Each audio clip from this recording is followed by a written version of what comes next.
Okay, I gotta fix the countdown. I know, it cuts it off at the very end. Hello, everybody, and welcome to another episode of Ask StreamYard. This is another one of our special editions where we're gonna basically do a fun, just open Q&A. So gotta say hello to everybody. We got all kinds of people here hanging out, watching us today.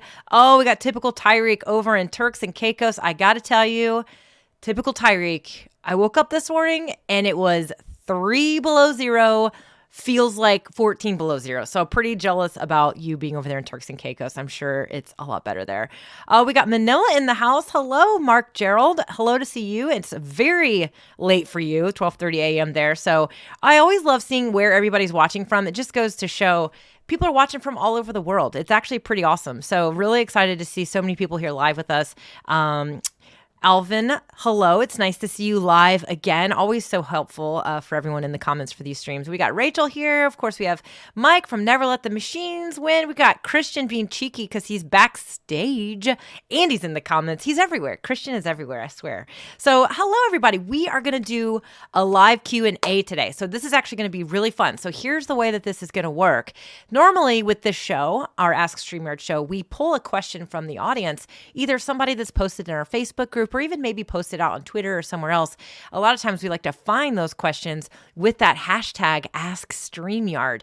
And usually what we'll do is we'll pull that question and we'll feature your question. We'll send you a t-shirt and we'll take a deep dive on that specific question. But Christian and I have been talking, and we also feel like people have so many questions so often that we want to kind of try something where maybe once a month we just kind of do an open Ask StreamYard. So an open Q&A, and that's actually what we have today. So if you have questions for us, do me a favor. You're going to put it in the comment and you're going to put a Q in front of that question. So that is the best way for us to find your question. We're going to use the amazing starred comments feature inside StreamYard to pull your question and put it into a queue for us so we can find it easily. So put a Q in front of your question. That's the best way for us to see it. Now, real quick before we get going any further, if you have feature requests, believe me, the StreamYard team wants to hear about it. But the best way for you to submit your feature request is to go over to StreamYard.com/contact. That is one of our sites, pages, and you will see a link where you can fill out a form to provide feedback on our features, but also your feature requests. We love to hear them, and that is the best place for your feature requests to get heard, as well as feedback on those feature requests. So definitely make sure that you do that. And then real quick before I bring Christian up for us to get this thing started, as I mentioned earlier, a lot of times the way we pull these questions for these shows is actually over in our Facebook group. So if you're not already part of our Facebook community, go find StreamYard Facebook community over on Facebook. All you got to do is search StreamYard community. It will show up for you. Join it. It's a great place to ask questions, but also show off what you're doing in your live streams. Get some help, get some support from other streamers using the StreamYard platform as well. It's an awesome community. I absolutely love it. So we also pull a lot of the questions for the show from that Facebook group. So there you go. So make sure you're joined over there and so that you can get your support, but also just kind of have some fun with some other StreamYard users too. So with that being said, I think that I will pull up my friend, Mr. Christian Karasiewicz. Christian, what's going on, my friend? How are you today? Okay, how are we doing? This is going to be fun, by the way. I'm over here like flagging questions. So. Okay, good. I see that. I see that you're all over it. So we're going to have some fun today. I always am super grateful that you join me for these streams because we do get so many great questions. And it is honestly just a little bit more fun to do it with somebody else, but also it's pretty nice to have somebody else helping you pin those comments. And so I love that feature that we have now in StreamYard. It actually, like Christian was backstage, literally starring comments as I was talking. He's monitoring the comments. So this definitely makes it easier to co-host shows for sure. So I absolutely love it. And I'm really excited that you're here today. So, okay. So I was going to say, the other day I was thinking about your last name. Yeah, sure. Yeah. Okay. And I was like laughing because I think it was the last time I had you on this show with me somebody was like, oh, that's how you say his name. I will tell everyone the secret to saying Christian's last name is not looking at his last name when you're trying to say it. That is my secret. That's a good point. So truly, because if you look at it, it's going to throw you off and you're going to get all over the place. But Karasiewicz. So everyone, let's say it together. Karasiewicz. Christian Karasiewicz. So now more people that you've ever known in your life will now be able to pronounce your last name. So that'll be good. And a lot of people always called me CK as well. So like either one's fine. So. I did for like a year. I just would say CK, or I would type CK because I didn't want to. I was like, no. I know, right? I gotta get this. But the key to success here with Christian's last name is do not look at his last name when you're trying to say it. It will throw you off. It will throw you off. So, okay. Well, we're gonna basically jump right in here, Christian. So yeah, sure. What do you think? You ready to get started and get this party started and rock and roll here? Let's do it. Yeah, and by the way, again, if you have questions, put a Q in front of it. Helps us find them. I'm trying to flag them as fast as possible. But yeah, let us know what questions you have. I see quite a few here, by the way, Melanie. Wait, hold on. Mike says, where's Christian's big monitor? Yes. I swapped it out actually. So I love it when people notice when we make changes. I love it. And here's the thing. We should actually talk about that. So when you are setting up your live streams, if you have a single laptop, a lot of people like to have an external monitor, or they like to work on a big monitor and have a laptop for a smaller screen, for example. And, I don't know. How do you feel about that? Like, do you like a big monitor? How do you tend to work? Okay. Well, here's what's crazy. Let me just go ahead and show everybody what I got going on here. So I recently made a change, and it was actually mostly for our StreamYard Summit. I was trying a different setup so that I could kind of have a document right next to my camera lens, like up at the top. So I did the whole turn the monitor to the side thing. So I've got one of my monitors going vertical, and then I have my main monitor here. But I will say I do prefer larger monitors because you can just fit so much more on your screen. Now, I will also say this. Let me go back to myself real fast. Kind of one of the tricks that I like to share with people. If y'all are looking at my monitor here, you don't have to have StreamYard at maximum. So like you can minimize the screen, and like you see here, I've got it minimized, right? It's not full screen. Yeah. It's going to keep the comments almost the same size. You don't really need to see the preview of yourself so big. So you could fit another window or your notes or a Google Doc over here. And I don't think a lot of people realize that actually might help you. So I do like the larger screen, but if you are going to use a larger screen, I always say don't necessarily go maximum size with your window, like with your StreamYard window. So anyway, I mean, that's just kind of one of those things. But yeah. And one thing we got to just talk about that real quick. So for example, you've got a 16:9 monitor, right? And there are also what's called an ultra-wide monitor. It's basically a very wide but not very tall monitor, and they do end up being curved and things like that. And you do need to actually think about what kind of monitor you're going to get, because if you get just the standard 16:9 monitor, it gives you more height. But the other thing is, like, if you ever do like screen recordings or you want to play video full screen or things like that, right? Those monitors will actually fill the screen will fill with that video. However, if you have an ultra wide, they're shorter. And so you're actually going to get black bars. Some of them will put black bars on the top and the bottom. Some will put black bars all around it. So you have to kind of think about that. And the other Yeah. reason you and I use a second monitor is because when we're sharing different things, right? We like to have, for example, we'll put the presentation on one, and we like to have, the studio on the other, so we can see that, and then we divide it up and whatnot. So yeah, no, I actually I think two monitors is. I started using two monitors way back in my corporate days when I was working with a lot of spreadsheet work and a lot of just stuff, and I needed to have my email open, but I also was working in spreadsheets, and it was like, whoa, and it changed my life. And I've pretty much worked with two monitors ever since, but it does make things like screen sharing and other things a lot easier for sure. So, okay, let's get into some Q&A, by the way. There's lots of questions. We can talk monitors all day, but to it.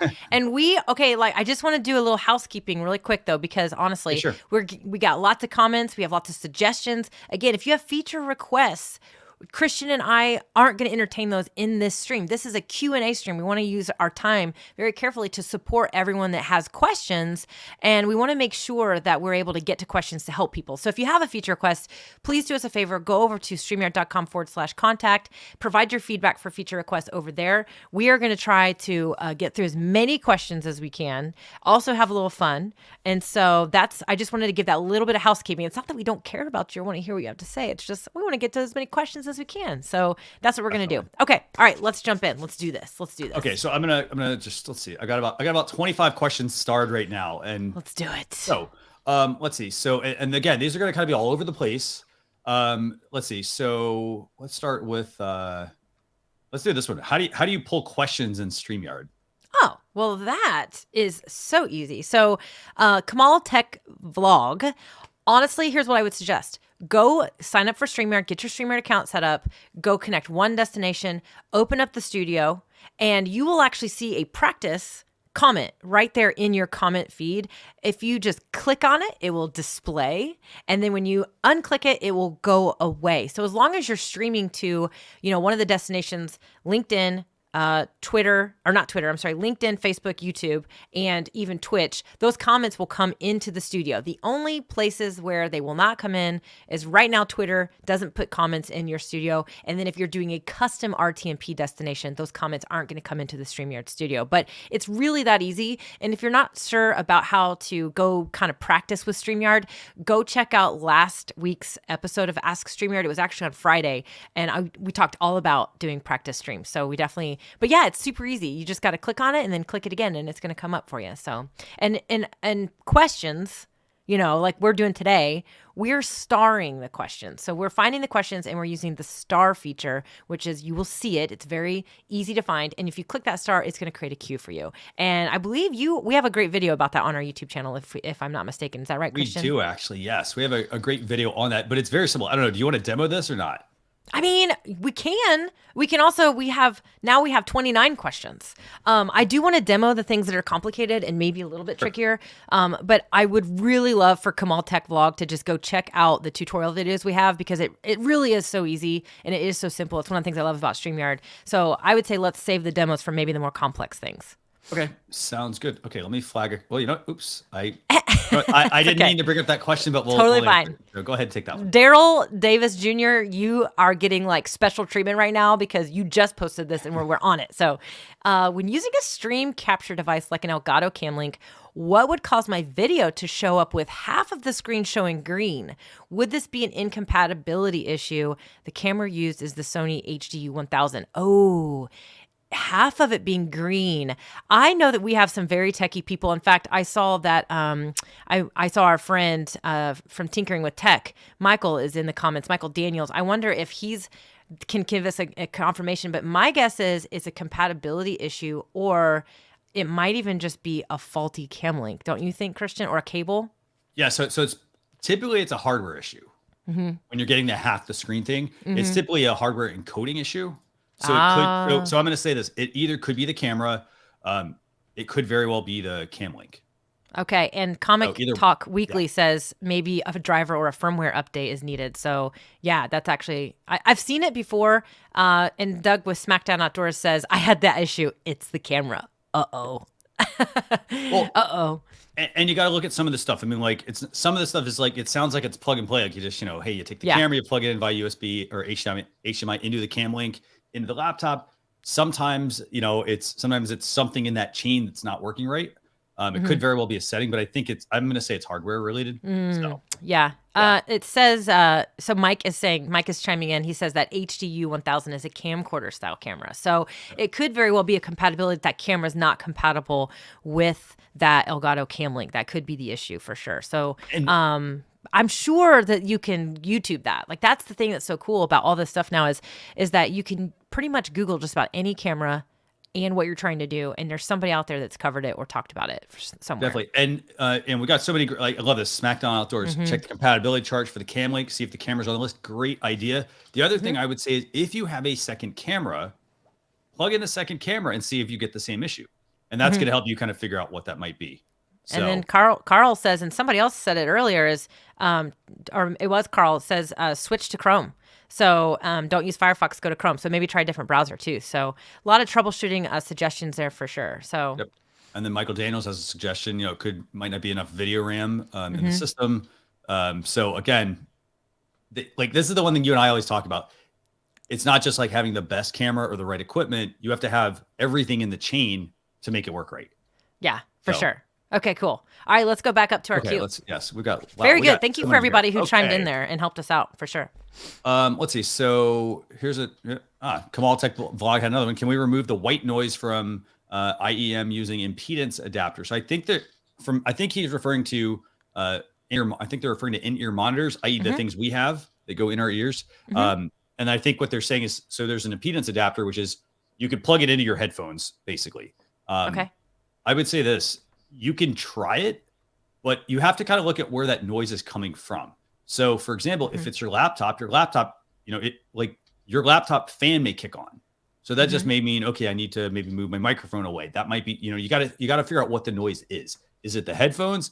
Is it, the connector's not right? Is it the laptop fan, for example? So I'd say you can try using an impedance adapter, but there's a couple things you got to look at. You got to look at the laptop. So if it's the fan noise, test that out. The other thing people need to realize is on your headphones, just because it plugs into a headphone port does not mean it's the right kind of headphones. Yeah. So they have what's called TRRS, tip ring sleeve. And if you look on the end of the headphones, there's going to be, I don't have any headphones here to show that, but there's like little notches in it, and you'll have 2 and you'll have 3 bars. And so you want to make sure you plug in the right ones. If you don't plug in the right ones, you may get interference. Put your hand on it. Yeah, a little trick here. Put your hand behind something to come on. Pull back a little bit. I think I have the camera on the wrong. Hold on. Oh, there you go. Go back. Pull it back. Was it too close? Yeah, there you go. Yeah. So you see these little notches that Melanie has here. I'm going to put you full screen here. So it disappeared. There you go. Yeah, there you go. Oh, there you go. So it's got these, 3 little bars. There you go. Go down. Oh my God. Get it. There you go. There Leave it right is. there. Okay. So you see how you got these 3 little bars. Those basically are what are making the connection. And so if you don't have the right headphones, for example, it may also be creating some of that noise. That is definitely the case. He also is mentioning his interface. So I have had this issue. I've had interference with mine, and I've tried a couple of different connections. I'm not so certain it's not my interface because I have tried different cables. I've tried different adapters and different headphones, and I've had this issue sometimes. So I actually think it could be my interface. So it's also possible. Another thing, one of those things that you just got to kind of try different things, try different, connections, try all kinds of different things. So, and Albitastic, is it a hiss or a hum? That's a great question because there's a difference, isn't there, between what that issue could be. And also going back to what we just said, like the same thing with the camera. If you have an issue with that pair of headphones, try a different pair. Well, I don't have duplicates of everything, but I keep an extra pair of headphones around. Yeah. And also other devices, wireless devices especially, will cause interference. For sure. Okay, hold on. We got to give a shout out. Big shout out. Robin is here. Robin's Egg Blue Creations, I believe is her YouTube channel. She says, big shout out to StreamYard. I'm about to celebrate my 100th live video. That's a huge accomplishment for an introvert like me. That wouldn't be possible or as a user-friendly without StreamYard. That is so freaking awesome.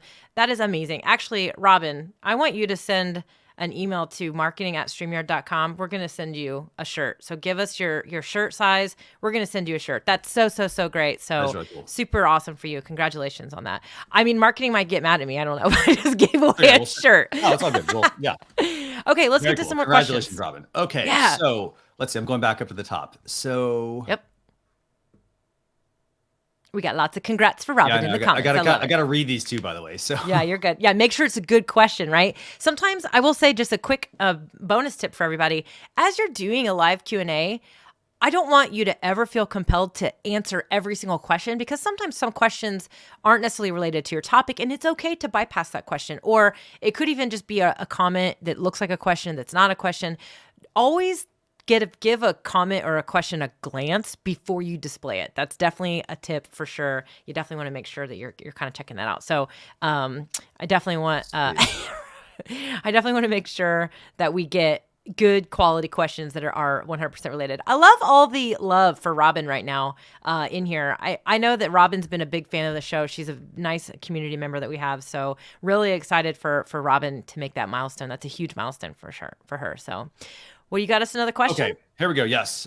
Charles Wood is asking, how do you juggle everything when you are a solo live streamer, i.e. banners, tickers, or he said ticklers, but I assume he means tickers, videos, etc., without making your audience feel like you're watching your monitors? That is a great question, by the way. Oh, man. Okay, I will say one thing that's going to make it this smoother for you.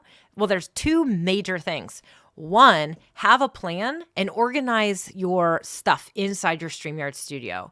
And so I definitely think that, Christian, if you want to go ahead and pull up a StreamYard window, we should probably demo what I mean by this, because there's actually a couple of new ways that you can be organized in your stream. So being organized means have your banners in the right order. It means use the folders appropriately. It means put your overlays and your videos in the right order, the order that you're going to use them. And then another thing is that you want to practice. I mean, honestly, the more you use the StreamYard studio, the smoother you're going to get at clicking around and knowing what to do. Having that organized show, meaning like a show flow or an agenda, and you will know what comes next instead of like, okay, what was the next thing? And again, you're looking all over the place. It doesn't feel very smooth. So practicing. And we talked about this again last week on the Ask StreamYard show that I did on Friday. We talked all about the ways that you can practice your live streams without being live. And so getting acclimated with the studio, finding those kind of like little tricks. And then again, like I said, be organized, have it all organized, and honestly, declutter. And so what I mean by declutter is a lot of people will just use one brand folder inside of the studio. Well, you can use you can use 3 different folders, or whether it be for banners or whether it be for actual overlays, you can create different folders for one show. You could have a folder for your intro. You could have a folder for the meat of your show. And then you can have a folder for like your announcements if you wanted to. And I think that a lot of people will overload one folder with all the overlays or all the things that they use for all of their different shows instead of organizing all their shows differently. So that's decluttering. So don't be afraid to delete old banners, delete old overlays that you're not going to use anymore, or move them into other folders. And so I certainly think that keeping it organized and as simplified as possible is definitely a key to this. The only other thing I was going to say is, as a bonus tip, but it can be a little bit tricky, so I don't always recommend this for a beginner, is to actually have StreamYard open in multiple browsers. And if you do that, you can actually have your comments displayed in one of those windows, and you can actually have your brand, displayed in the other one, where you can actually be controlling it from both places. It is a little bit tricky, and it does require you to have to avoid some audio issues and things like that, for sure. But why don't you pull up our StreamYard, and you can kind of show what we mean by brand folders. Because I think, again, I actually think that this is still a feature that so many of our users don't realize is there for them. Definitely, yeah. So this is I'll let you kind of just tell people about this while I kind of dive. So if Christian goes up to live stream reviews at the very top, okay, you notice here, that's a folder. That's a brand folder. And if he clicks on new brand, oh yeah, Gators, nice. I like that. New brand, go ahead and click on new brand. You can actually create, I think is it 10 brands? I think it's up to 10 brands if I'm not mistaken, where you can create whatever you want. You can use the same colors. And as I said, this allows you to organize everything differently. So go ahead and X out of that, and let's show them what happens when you do toggle between brands. So here's a Gators, and then live stream reviews, right? So now it's going to change the color and all those assets that are saved in there. So all of that is going to matter. So this is one of the best ways you can organize if you have different shows that have different branding, then you definitely want to create different brand folders for sure. I love that feature. I think, again, a lot of people don't realize that is actually a feature that's there. Now, if Christian's he's now in the brand tab, you can actually go down to the overlays, Christian, and show them how all you have to do is drag and drop to rearrange your overlays. So let's say, okay, so for example, here, and you talk about putting things in order. So this is the way I work. So for example, I put, here's the graphic that we put for the beginning of the thumbnail. And then if we're like, hey, we have some announcements, we put those in here, right? Now, what I typically do is I put like maybe the ones I don't need at the bottom. For example, the StreamYard overlay one. And now if I want to I simply just drag it wherever I want it. So, and if I'm like, oh, well, I don't need this anymore, I'm going to delete that one, for example, and I can get rid of the stuff that I don't need so that it reduces how many overlays I have to have. Now, the other, like, for example, we just did the StreamYard Connect Summit. I don't need that one anymore. You can delete that now. Exactly. So now I can get rid of it. Now, but what's cool about this, I also want to make sure that everyone sees this. So there's a new, if you're like, okay, I got logos and I got overlays, and you see how many overlays are here, and I have video clips and I got backgrounds and background music. We'll talk about that in a minute, right? Well, also think about like how complex your setup is. So if you've got a lot of, videos that you play, for example, but backgrounds, you're really not using them that much, set your background. And now there's this new little collapsible button right here. Yep. And I can collapse that section. So then now that's going to bring the background music up.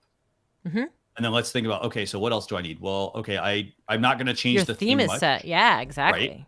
Maybe your brand color. Yep. Exactly. So now I'm starting to move things up and up higher where I need it. So, A is putting it closer to you, within arm's reach to make it easier for you to work with. So, so I think that's a really good tip. And then there was a really good comment, actually. Let me see if I can find this. Let's see. And I looked away and I missed the comment, and they were saying, I'll look for it. Let's see. Well, the bottom line is, I mean, if you're managing all of this stuff, all these different things, if you're doing it on your own, it's keeping it simple for yourself.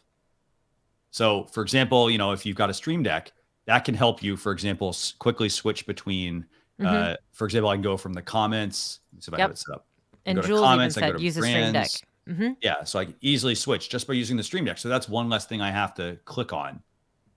So, And I will say that, honestly, when it comes to this, I do truly believe that a lot of it comes to positioning. So, SmackDown Outdoors is saying, hey, have your camera right on top of your monitor, like Mel, that you're not looking as far away from the camera. So if I go back to my little behind the scenes shot here, I've got my camera right here and your comments are right here.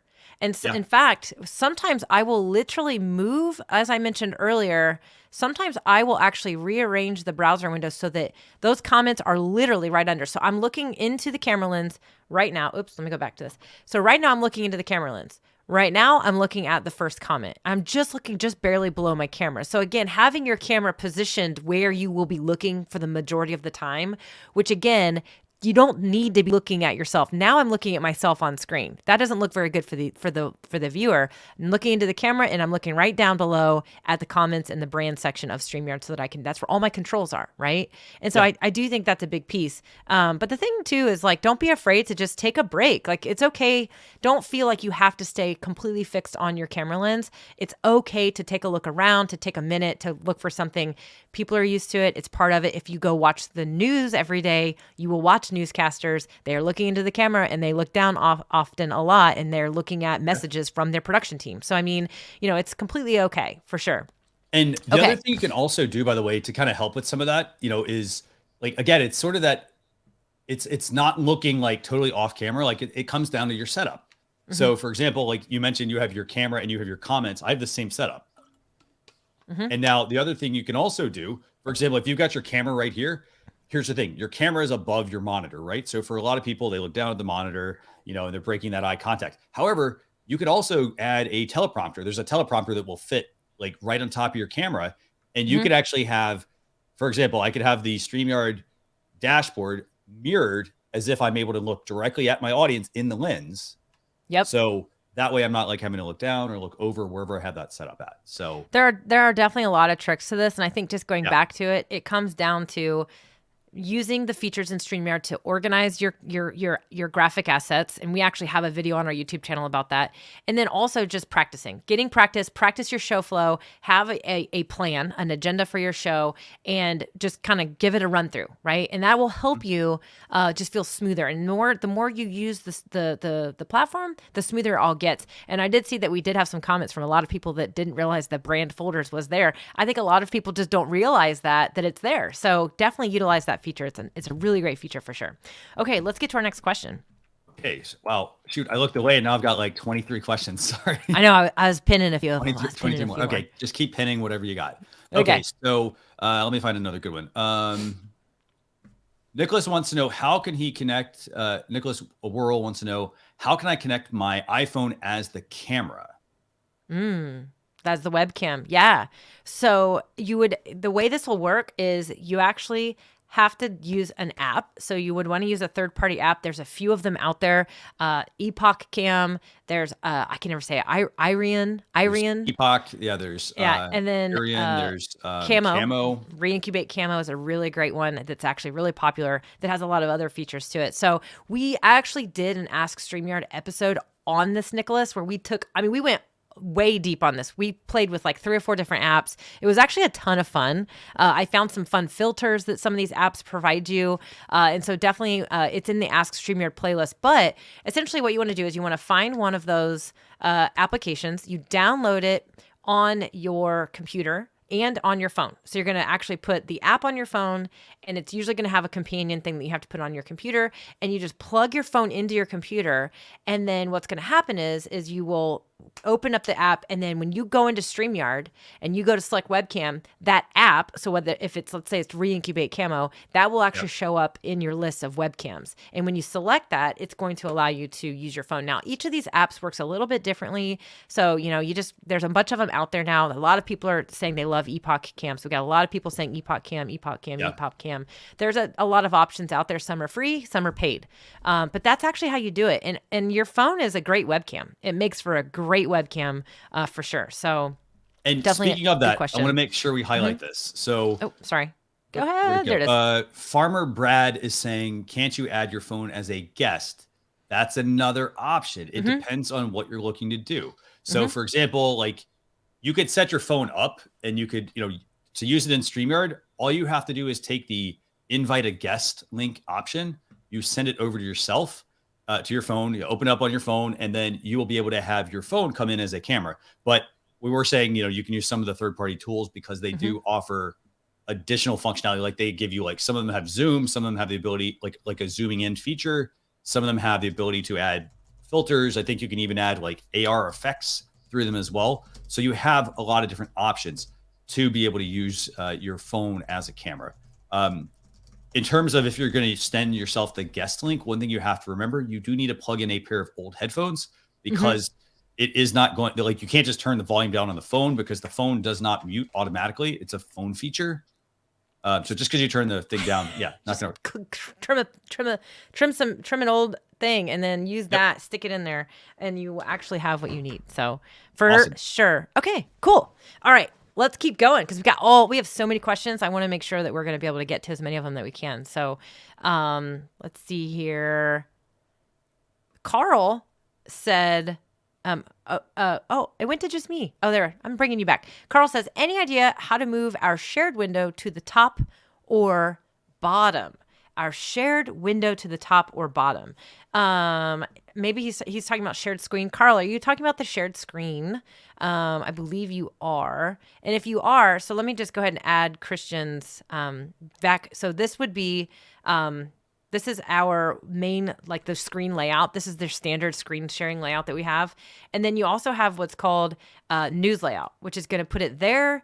And then we also have our picture in picture, which keeps Christian and I on screen with it. And then you have full screen, which would just be the only thing it is shared. Those are the layouts. You cannot arrange or rearrange where that's the only way you can rearrange the screen. And the reason why you saw Christian's shared window look the way it did is because he's sharing the application. If you share a full screen, it's actually going to keep it at that 16:9 ratio, no matter what you do. But if you're sharing an application, it's actually going to move it around based on the way you actually have that application like sized on your computer. So, not sure if that answers your question or if there was more to it, but I wanted to make sure that, we did that. We got to that. So, okay. A lot of people want to know about some of the things with our background music. Yes. So I definitely see a lot of good questions about this. I definitely see we have a few questions about background music. So what we'll try to do here is we'll try to kind of look at those questions about background music. So if you guys aren't aware, StreamYard just released background music, and everybody has 8 tracks to choose from inside of their studio. And so if you scroll all the way to the bottom of your brand tab. First thing, go to brand. Yeah. Yep. Second thing is scroll all the way to the bottom. It's below backgrounds, and you will see background music. And we actually played some background music in the very beginning of this show as I was launching it. I'll go ahead and play a song right now. So we've got a little background music going now. Okay. So everybody has 8 tracks to choose from inside your studio. People have definitely been asking. Everybody wants to know about fading, and everybody wants to know about when will we be able to upload our own songs. Okay. So I'm going to go ahead and turn that off. So here's the way that right now, the fader, as of right now, isn't a true fader. It's merely a volume adjuster. And so what I mean by that is as you go adjust that volume on that little blue bar there, if you want to hover your mouse over it for me, Christian, yeah, right there. Yep. When you click that, you're going to hold your mouse button down to drag it. But here's what's going to happen. If you say you're at, 5% and you drag it up to 75%, your audience is going to hear it go from 5% snap to 75%. It does not fade. It currently does not act as a true fader. If you wanted to do a fade, you want to literally drag and release, drag and release, drag and release, drag and release, drag and release up until you get to 75% or whatever you're trying to fade it to. That is just the way it works right now. We're getting lots of feedback. I know, Christian, you've already provided feedback to Dyann as well about that need for a true fader. And the reason why some people would want to do a fade is because it's kind of disrupting and jarring if this music just starts or stops. A lot of people want to fade it in and fade it out. So that is definitely something that is the current version of the background music doesn't fade in and fade out. That's the only way you can make it fade in and fade out. But the way it works is you just click on a song and it starts playing, and you click on it again and it will stop. The loop feature is what that's going to do is as each track ends, it's just going to restart the track. So if you're playing something as background music, you probably want to have the loop feature on. In fact, it is on by default, just so you know. So that is a new thing that is there. It's for everybody. This is copyright-free music that has been selected. And so it is safe to use in your streams. And so I want to do a quick scan. I know we have maybe had more questions. I know people are asking, can you upload your own tracks? As of right now, you cannot upload your own track, but I did hear Dyann say it when he announced this feature at our summit last week, that is currently in the roadmap. It's just not there yet. And I do love how Dan and Gage are really careful about not introducing too many features or too much change all at once. And so I like the idea that they just kind of got this out there to get everything started, get the functionality working, let it test, maybe again, that fader feature, right? Like get that tweaked up a little bit before we start getting the opportunity to upload our own tracks. But right now, everybody has background music in your streams. So it's definitely there. Do you see any other questions in our queue about related to background music? Actually, yeah, there are a few actually. So we've got one, this one's coming in from May 4 Yadno. They're wanting to know, can I control the volume using the Elgato Wavelink? Okay, so the Elgato Wavelink application is actually, I have the Elgato Wavelink application. So the Elgato Wavelink, you can play music with the Elgato Wavelink. You can, but this is separate from the feature inside StreamYard. Yep. So I just want to kind of make sure that that's, I'm just going to show what this application looks like because it might just help add a little clarity. So this is what the Wavelink application looks like. It is actually a virtual audio mixer. you have to have either the Elgato Wave 1 microphone, the Elgato Wave 3 microphone, or the Elgato Wave XLR, which is an interface that you can use with any XLR microphone. If you have any of those 3 pieces of hardware, you can download and use this application. And essentially what it is it is going to act, like I said, a virtual audio mixer. So if I were playing music, I can actually adjust the volume right here inside there, just like a fader. So yes, Elgato Wavelink will allow you to control your volume. In fact, if I fade my audio down right now, you'll hear my voice fade down all the way down to you can't hear me. So I'll put that back up. So you can control it, but that is completely separate from the feature that we're talking about, which is the background music that is native inside StreamYard. So I just kind of wanted to clarify what that was. But yes, you can absolutely use the Elgato Wavelink with StreamYard. When you go to select your microphone, you actually would select Wavelink Stream as your audio, and then anything happening and being controlled inside that virtual audio mixer is what your audience is going to hear. Great question. And I like the fact that you've kind of explained there's basically 2 different ways to do that. You know, you can do it if you don't have the wave system, you don't have a mix or anything like that, use the background music in StreamYard. And then, you know, if you want to get into having your own music, things like that, that's where you'd want to introduce the additional software, the mixer, and so forth. So great question there from Mayfor. There's also a question here from, this is actually a good comment. And we should make sure we highlight this. You know, Murray Montgomery saying, hey, you can get into copyright issues by uploading the wrong tunes. Yes. Absolutely. So that's why we started with a set of tracks that we know will not get you flagged, versus if you just allow people to upload tracks, that also, like, you can immediately get flagged and like, hey, it's a great feature, but you know, there's a lot that goes into how do you get your music approved before your stream. And a lot of people, like, it's not just, I can't just start the stream and play the music and say, well, I have a license. There's actually a process usually that you have to go through to get things approved. We have to do it for YouTube videos. It's the same way. Yeah. So that's a very good point there. SK's Crappy Catch and Adventure also has a comment or a question actually on the same feature. Can you play... it's crappie. It's crappie. Us anglers, it's crappie. Got it. Okay. Not crappy, crappie. So can you play the music at different volumes so we can hear how our viewers will hear it? Yeah, we can do that. We'll do that real quick. That's actually a great suggestion. So let me just pick a song here. I'm gonna pick lo-fi. That's what we're gonna play. So lo-fi. That is at 26%. Okay. I'm gonna move it up to 50%. So this is at 50%. And now we're gonna go to 75%. You probably can't hear me as well. And then we'll go to 100%. That's 100%. I'm gonna go all the way down to 10% because I think 10%, or actually it's 11. No, it's at 10. So that's 10. You can probably barely hear it. Yeah. Well, and this is the thing. You mentioned this earlier. We talked about practice live streaming. You should also practice using the background music. You know, figure out like, well, what does the volume sound like? For example, is it really high? Is it really low? You know, for example, like if I want to go from 10 to like 50, is 50 going to be way too high to have you and a guest talk and a host talk over one another?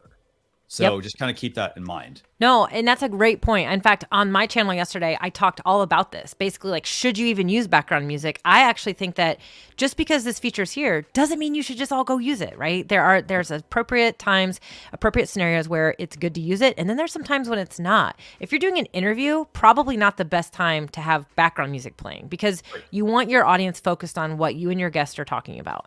And if you are going to do something like that, like Christian and I are just having a conversation, we could totally keep the background music going, but you're going to want to have it way in the background where people can barely hear it. And so I talked a little bit about this yesterday, but I think we're going to be taking a deep dive on this show as well. And, you know, are you going to be repurposing your video? Are you going to be using it in a podcast? Well, then you probably don't want to use the background feature, right? So there's definitely some pros and cons to the feature. It's there, but don't just go use it, right? And I agree with Christian. You definitely want to practice it and hear how it sounds in comparison to you and the volume level. Just so you know some of those quirks that you need to be aware of. Like, for example, you know, if you did like the loop feature, you know, knowing how to play and pause the music, for example, you know, that like as you talked about earlier about a fader and a volume like adjuster, the volume is basically, it's just increasing the volume. It's not actually doing the fade. So, it's something you want to make sure you know about, because that also can mess up the experience for your viewer. Because if you go from like 10 to like, 100, because you're like, oh, I'm going to, make it really loud, but you don't realize that it's making that big jump, that might turn off some of your viewers. So just keep that. Totally. I agree. So lots more questions here, by the way. I'm going to touch on some more music ones. This one's from Dyann Lenses. So they're saying, is there a way to upload a background music? At the moment, no, it's just the ones that we've provided in the studio, but we are working on improving the background music feature with the next iteration of it. Okay, let's see. El Shode for Villa Maravilla, like same thing. Are you adding more musical options? Yes, we're working on building out the library. So again, It's like you don't want to give too many options, because then it's too many to pick from. Exactly. So yeah, good question. Okay, let's see what else. Here's a good one. This is coming from that bald brother. Probably already answered, but advice on fear of hosting live. Is it better to have an agenda, topics versus open forum? Ooh, I like that. Okay, that's actually a really good question. And that bald brother, next week's episode is actually, I'm going to be talking about, should you have a script? And I'm actually going to be talking about having a plan versus just kind of ad hocing it, meaning like just being like, hey, let's just get on here and have an open discussion as well, because that would be what I would call an unscripted type of stream. I think a lot of this comes down to your audience. I don't think I don't want you to be afraid to go live, but definitely make sure you have an audience. When you want to just do kind of an open forum or open Q&A that has no plan or no content there at all, you have to have an audience that's ready for you to go open live Q&A, right? So, because that's the whole point. But you can build up to that by coming on, go live, have a topic, talk about it. If you get some live questions, great. If you don't, then you're good in your stream. But I think a lot of this comes down to your audience and how engaged they are with you. And sometimes that takes time to build up to, but you won't build up to it if you keep stalling and waiting to go live. So as you get started, I think it's always great to have a plan, always have some content planned for sure before you start introducing a very open type of dialogue or open forum stream. Excellent question. Excellent question. Okay, so let's see. I got more questions. So well, I want to go back to some of the older questions from the earlier in the show. So I'm going to go back up to the top here. Here's a real quick one. It's pretty easy for me to answer. So Spectacle TV says, how do I use StreamYard with OBS? So if you want to use OBS, which I am actually using, you actually would use OBS, and then you would turn on the OBS virtual camera. And then when you go to StreamYard, when you select your webcam, you are going to select the OBS virtual camera at that point. And so essentially all that's going to allow you to do is to just create a little bit more of a custom type of show. I will tell you that most of the time you aren't going to need OBS. All of you basic streamers, all of you beginning streamers, you don't need to worry about this. But some people they love OBS, but they want to use StreamYard to be able to display comments, to multi-stream and do some other things. So this is more for those types of streamers. And so I'll show you really quickly what OBS looks like. So this is the OBS platform. And as you can see, I have some scenes set up here, and then I have my virtual camera turned on. So everything that you're seeing in my window, meaning this window right here, okay, that is exactly what is in OBS. And so OBS is what I'm controlling, and I have my virtual camera on. And so what my webcam feed is in StreamYard is what's in this window right here in OBS, right here. So for example, I can do things like have a countdown timer that's all programmed inside OBS with these streams and these overlays and things like that. I could actually create whatever I want. I can do all kinds of things if I wanted to. So I can have all that. That's for your person who really wants to go a little extra custom. That's the only real reason I would recommend you use OBS with StreamYard, because honestly, overlays and things, I can do things like this in StreamYard. That I can just upload an animated, transparent GIF file to StreamYard and display this exact same thing that I'm displaying in OBS. So a lot of the things that you want to do in OBS, you can probably already do natively inside of StreamYard. So definitely consider that before you do it. The only other thing I'll say about the whole OBS thing is that OBS does take a little bit more power. So you do need to have There, turn that off. You Yeah. do need to have a little bit more power with your computer. Now, an advantage with OBS, of course, is you can control a lot of the things, the scene switching and all that stuff with your Stream Deck. But with hotkeys and with the plans with hotkeys in 2022 getting even more sophisticated, you're going to be able to do a lot of these things natively just inside the StreamYard application. Awesome. So, so I'm gonna, on that same vein, like, so El Shode Favilla Maravilla is asking, are there any tutorials for using OBS with StreamYard? We can work on putting something together. You know, it's definitely like, it is kind of complex, I guess. It's like you have to set it up in OBS, and then once it's set up in OBS, you just bring it into StreamYard. So it's pretty straightforward once you set it up. But it also is, you know, it's open source, so it's not as intuitive, I guess I'd say. Yeah. But yeah. So yeah, and here's the thing. OBS can be like, you can use like this much of it, or you can use like this much of it. So it is difficult to do a tutorial because there's so much that OBS can do.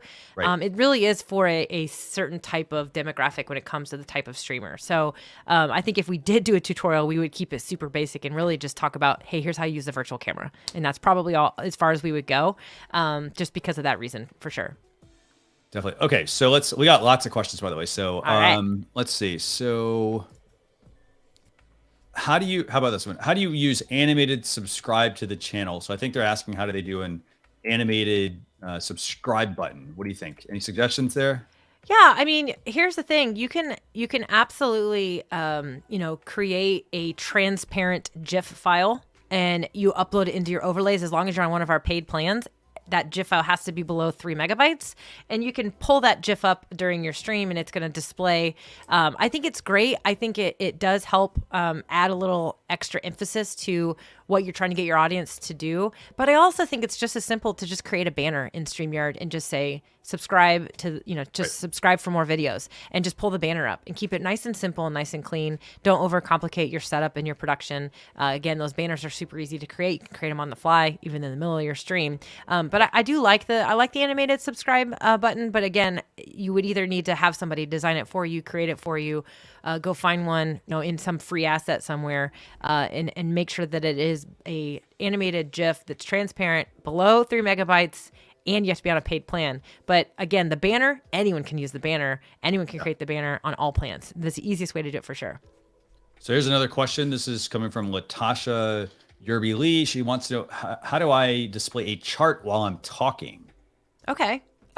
Well, if you wanted to display a chart, you would need to either have that chart open on a screen, or you could actually, right now, you can actually upload it right into StreamYard using the slide sharing feature. So if it's in a PowerPoint slide, or if it's in a Google slide, or if it's just on a PDF, you can actually just upload it right there into the slide feature at the bottom. So we probably have to turn off the ticker. The banner, the ticker, because it's hiding our little feature there. So down at the if you turn that off, I'll Yep. So there's a share option at the bottom.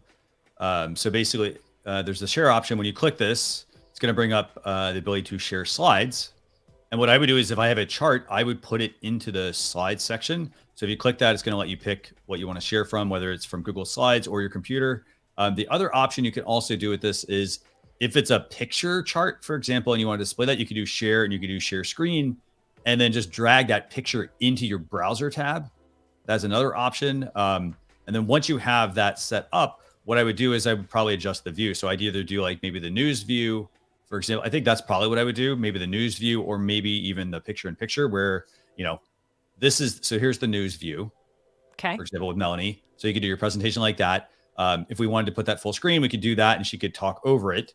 Alternatively, we have the picture in picture feature, where you can also then be on screen with your charts and whatnot you want to kind of cover. So anything else you'd add there? No, I mean, I think that there's a lot of ways you can display graphics in your streams. And I feel it's awesome. I love that this question came up. We did a full Ask StreamYard episode all about displaying images. We talked about all the different ways that you can do it, the different layouts like Christian just showed. But the other option you have is if you wanted to totally customize the way that chart's going to show up, you could just create a transparent overlay or an overlay and upload into your overlay section as well. So I mean, you can get really, again, you can use those easy, simple features, or you can create your own look if you wanted by like, if you wanted it to be at the top or something, for example, like up there, right? Yeah. Then Right. you would just create an overlay, as use a tool like Canva. As long as you're on the professional plan, you can export that as a transparent file, upload it into your overlays, display it, pop, there it is. So And I saw a couple people ask about charts actually. So that's an interesting question that people are asking for. And there's a couple. Concept. So kind of sticking with the whole slides thing that we've been talking about. So we've got a question here from May 4 saying, is there a specific size or PowerPoint slide so it won't get larger when presented? So I'd love to know when you mean so it won't get larger, are you saying like, do you have everything full screen? Like, are you opening the PowerPoint file and saying, hey, present in slideshow and it's taking over your whole screen? Is that what you're looking for? Or are you looking for the actual dimensions of the presentation? If it's the dimensions, I'd always recommend designing it 16 by 9. And then in terms of like, so it won't take over like your entire screen in PowerPoint, Microsoft PowerPoint, for example, there is an option. You have to go into slideshow options and you need to play around with how it actually displays, because it'll say, well, does it use your main monitor? Does it use your laptop monitor? Does it take over the full screen? Does it present in a window and so forth? So it's a setting you're going to have to adjust, and you're going to have to save the file and actually do it each time. So, yeah. Awesome. Here's an interesting question that came a while back. So Yeah, sure. Hannity Bailey says, my daughter is about to hit 100,000 this week, which is amazing. We are doing a live stream for the first time on her channel. How can we add the live subscriber count on the live stream? Any advice you have would be great. So this isn't a feature inside StreamYard right now. You would have to... there's a couple things you could do. I've seen some people do it really simply where they literally will have their account open in their analytics, because it does a live update inside your analytics, and you could actually just be displaying that if you wanted to. But if you wanted to use something like, again, OBS and use the virtual camera, you could attach the Stream Elements plug into it. And so, but you're going to need to do some research on that. It's not like, oh, I'll figure this out and in 5 minutes I have it set up, but you can totally search this on YouTube. That's what I would totally recommend you do, is go check out YouTube, do some Google searches for that. That is actually something that I know a lot of our users have requested, is to have an ability to add, it's called a browser source. And what that browser source does is it allows you to display things like a buy me a coffee alert or a new subscriber alert if you're using something like Stream Elements or something. And so I do know that that's been requested a lot. It's not currently, you can't currently do it natively inside StreamYard, but you certainly could, be displaying a counter of some sort by sharing the screen if you had that app open somewhere else. But definitely a fun thing. That's very exciting that her daughter's going to hit 100,000 subscribers. That's pretty cool. I want to just kind of talk on that real quick. So you mentioned like being able to display this. This is where you kind of like bolt a bunch of things together. So like if I wanted to have that subscriber count, like we had somebody asking about OBS earlier, you could have that in OBS, and that would be able to, that in your camera feed, and that would then come into StreamYard as your camera source. So you basically are bolting some stuff together in OBS, using OBS as your camera source, then in StreamYard, and then you are streaming through StreamYard. So exactly. And I can actually show you what this looks like really fast. Pretty easily, because I have my thing set up, because I do have some things set up in my OBS. For example, Buy Me a Coffee is one of the fun ones that I think is really cool, but I can actually do what's called I can do a test, and everyone will see what this would look like. Right. So let me go into, whoops. And actually I want to say we had an article actually on something on part of this functionality, I think. Fun. Okay. Here we go. So if we go, I'm going to go full screen for me, and y'all should see something pop up top. I hope it works. There you go. Yep. There you go. And I have it set up to play a custom sound, which is playing through my speakers right now. But so yeah, that up there, that's just a syndication, right? Like it's just it's testing. That's what we're talking about. I have that set up in OBS. And so if I go back to OBS, right here, that BMAC alert, that is just, that's what you set up in OBS. That's the alert. I can actually customize how big it is and where it's going to show up. But if you use Stream Elements, that will actually let you do those live subscriber counts. And so by doing that, putting it in OBS, using the virtual camera, you can actually use all those things with StreamYard very easily. You have to go, like I said, it's not like, oh, I'll just do that. You have to know how to set up your OBS, make sure your computer's set up for it, go set up your accounts for the other things. Like you need to reserve some time to, and again, practice it, right? To make sure it's going to work. Test. Yes. Okay. Test. So it's like practice doing it, but you also need to test to make sure it works right. Yes. Okay.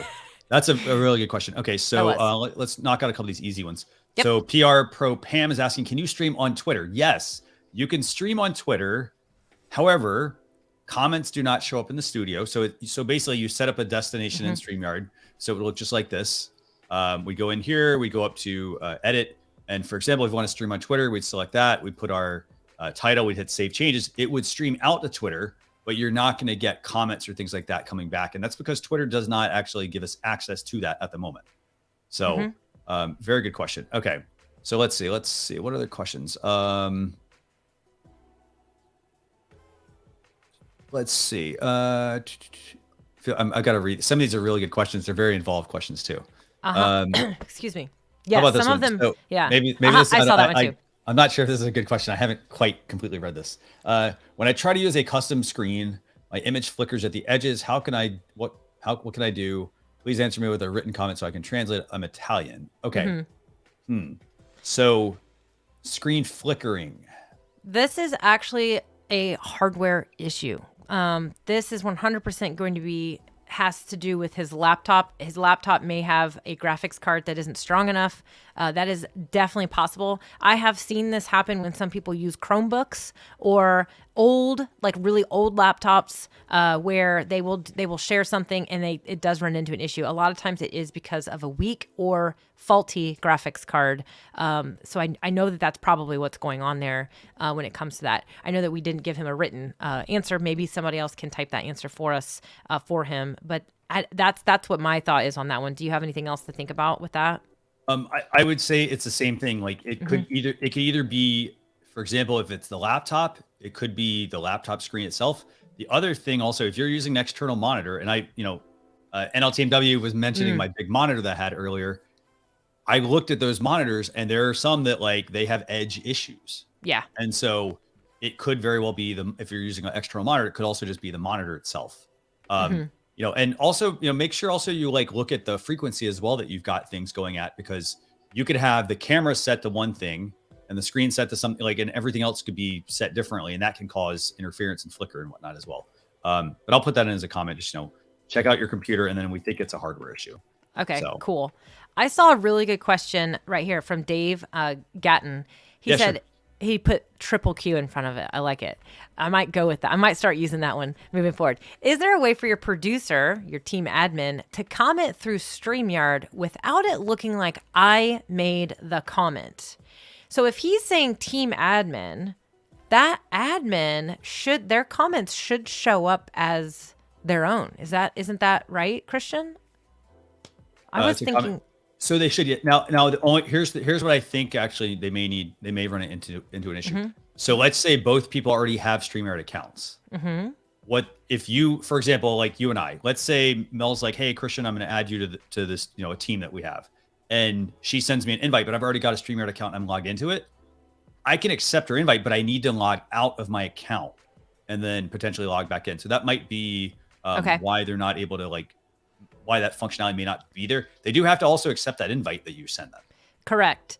I also think that I believe that the comments should come in as their own. I think this might be the other thing I was thinking is that they were potentially logging in using the same login, which if they use the same login, then they're basically in as you.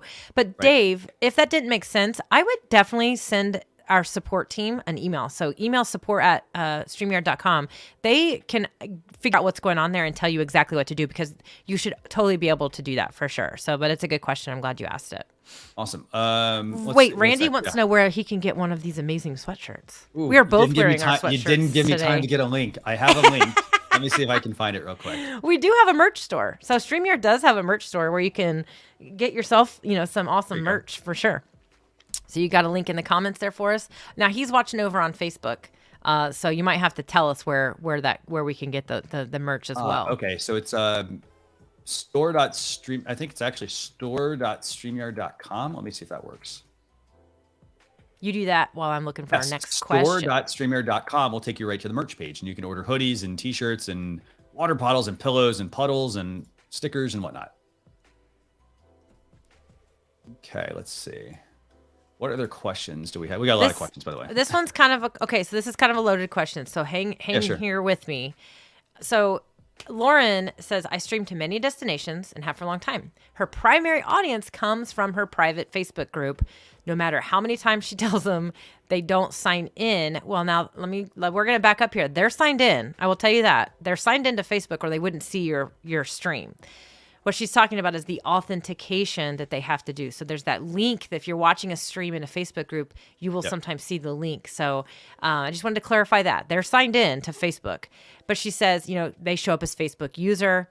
If I opt to not stream directly into the group and instead create an event in the group and link to it to YouTube or my public Facebook page, will that be a good way to get around that? No, I do not like this suggestion for a couple of reasons. I don't think that it's going to be a very good experience for your users, to be totally honest with you. If you basically create an event and then you share a link to YouTube, they're going to have to redirect all the way over to YouTube or on your public Facebook page.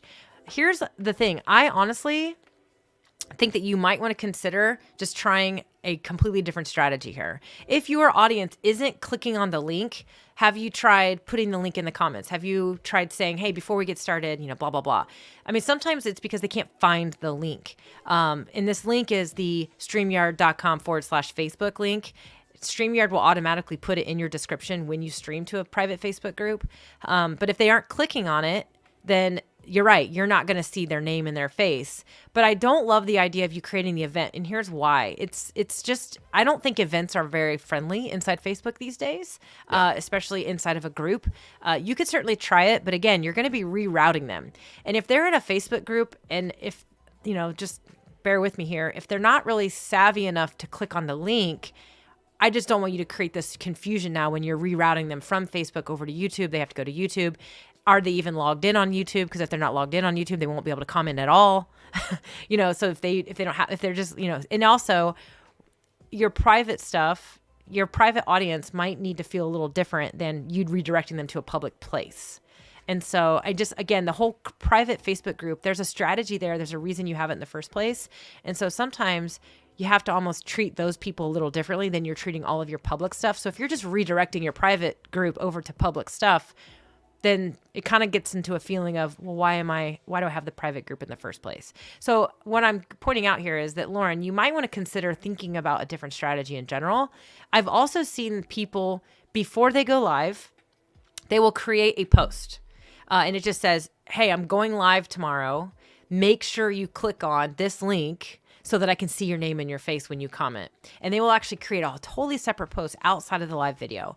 Once somebody clicks on that link, it should capture their authentication until they clear their cache or until something gets cleared in the APIs. So I know that's kind of a complicated thing and some people maybe not even sure what we're talking about, but it should keep their authentication until they've cleared their cache, which most people don't do very often, or until Facebook resets their API. So I would maybe try a strategy of where you put the link, maybe put it in a few other places, maybe even try to create a dedicated post for sure. Some people I've actually heard have been putting it in their questions when they have people join their Facebook group now too, which I think is very interesting. That is good. Yeah. So I've not tried that myself, but it's an interesting concept. Very cool. Okay, so let's see. We got that one. Let me see. Sorry, I didn't mean to bring this one up, but no, it's okay. We had Canoe Hound Adventures was asking, will they be able to have 4K streaming and 1080 for like a paid version? So there aren't any sites that accept 4K streaming that I'm aware of. Most of them are all like, I think most of them are 1080. I think most are 1080, right, Melanie? I want to say some YouTubers have unlocked 4K streaming. And it may be like depending on who they are potentially. I think you have to have like a massive amount of followers. Yeah. I do believe that YouTube has unlocked that for some streamers, but it's not a standard thing. Yeah. I agree. And also the thing about 4K streaming, and the reason why I think a lot of these sites, the reason why Facebook, most of your live videos in Facebook are 720 is because it requires tons of bandwidth. It's harder. It's heavier on the applications. It's harder on the servers. So like the actual social media platforms, their servers. And so a lot of them don't really want us streaming 4K because of that. Heck, you can't even stream 4K on Netflix unless you pay extra. So a lot of it has to do with bandwidth and server capacity. And so the 4K thing sounds exciting and awesome, but it's just maybe not quite. We're not quite there yet, honestly. So, and until it's in high demand, I don't suspect StreamYard's going to unlock and make that a thing either. So, okay. Let's see. Supreme Gecko wants to know, how do you pin a comment? Let's see if we have one here. Actually, you've got pull up your screen. Yep. Yeah, and we'll use that sample comment. Yep, perfect. So you just hover over the comment. Which first you off, might want to go to comments. Yeah, sorry. Scroll, Christian. Make it smaller again, like you had it. Oh, the screen? Okay. Yep, because there you go. Right there. That should work. Yeah, so you're going to click on the comments tab, and then... So we'll go to comments. Yep, and then see how I hover over this? It gets a star. Oh, you can't see the star. So there's the star, and then when you click on the star, watch this. You now get a live and a starred panel. And so there's only one comment, but we'll go to starred, and then we could say we're going to display that. And then we're finished. We typically click hide, and then we click the star, and then it's off. So that's how easy it is to pin comments. Yep. Love it. Here's a good question. Oops. Oh, sorry. So Clarac says, any word on us being able to go into a pre-recorded session as it streams live and share comments as our audience comments? Yes, you can actually do this. So you can show up in the comments. Can you show up in the studio, though? I don't think you show up. Help me with this one.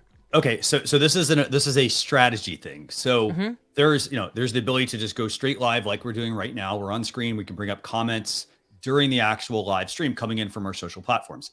There's the pre-recorded streaming option where we have recorded something behind the scenes, and then we've scheduled it out basically to have it go live without us being visible at all, without us being available. And what we would do is if we wanted to engage that way, we would go over to if we're streaming to like YouTube or Facebook or whatever, while the stream was happening, we could either be engaged in the actual comments on the social platform. Okay.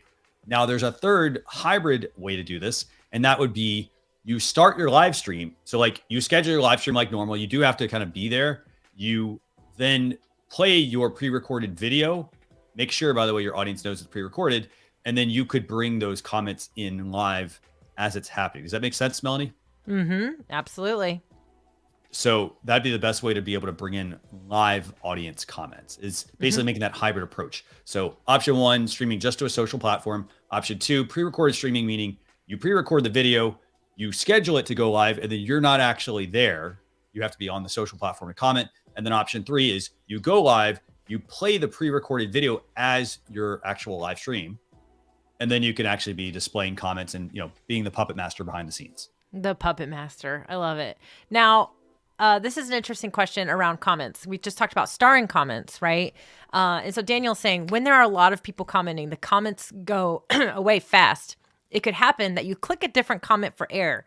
So yes, we've done this. I've had this happen. He says, is it possible to pause the comments? You can pause comments. The way you pause comments is actually when you're in the comments and if you're scrolled all the way to the bottom, that comment feed is going to move. So what he's saying is as you go to click on one, right before you click it, somebody else comments, everything shifts up. The way to pause comments is actually to simply scroll a little bit. And when you scroll a little bit and you're not all the way at the very bottom, your comments will actually freeze. They'll actually stay put right where they are until you scroll. The only way the comments automatically scroll is if you are all the way at the bottom of your comments. So that's actually how you pause comments. But it's another little tricky thing that I think a lot of people don't know how to do or don't realize that it's there. Let's see. Oh, I just missed a question. Let's see. I think you moved one, right? So let's see. Let me see if this would work. So Rob Noonan was asking, my first podcast, I was broadcasting to 2 different Facebook pages plus YouTube. but StreamYard was only letting me see one-page comments. Any suggestions? So I think the first question I'd ask is it a Facebook page? Because a lot of people mix up Facebook pages and Facebook profiles. Yep. Is it an actual Facebook page, or is it a Facebook profile you're streaming to? If it's a profile, I would say you need to check the privacy settings on those accounts. Yes. The other thing I would say is, again, making sure StreamYard is only letting me see one page of comments. The other thing that happens as well is that it doesn't tell you, like, so when the comments come into the StreamYard studio, if it's coming from two different Facebook pages, for example, it's going to actually just still have that one Facebook icon. And so it can be difficult to know whether they're coming from one page versus the other page. So it could also be that it looks like it's just coming from one page, but maybe it was coming from both. But I definitely would be really specific on this one, and also just reach out to our support team, because they may be able to help you make sure your settings are configured correctly on your social accounts to make sure that you are getting access to all that stuff. Because that's kind of, sometimes some of these situations are a little bit unique. They have to do with your user settings. They have to do with your own unique setup. And so sometimes we can answer questions generally, but to get you truly what you need, Rob, you might want to reach out to our support team. They will actually give you some one-on-one assistance to make sure that you get that all set up. Let's see. Here's a good one. Colby Curry wants to know, can you have someone produce the show for you remotely so you can focus on the camera while live? Absolutely. So yes. Melanie and I are not in the same location, for example, and let's just do this. I'm going to put her up on screen, and let's say, we'd have our run of show. Hands.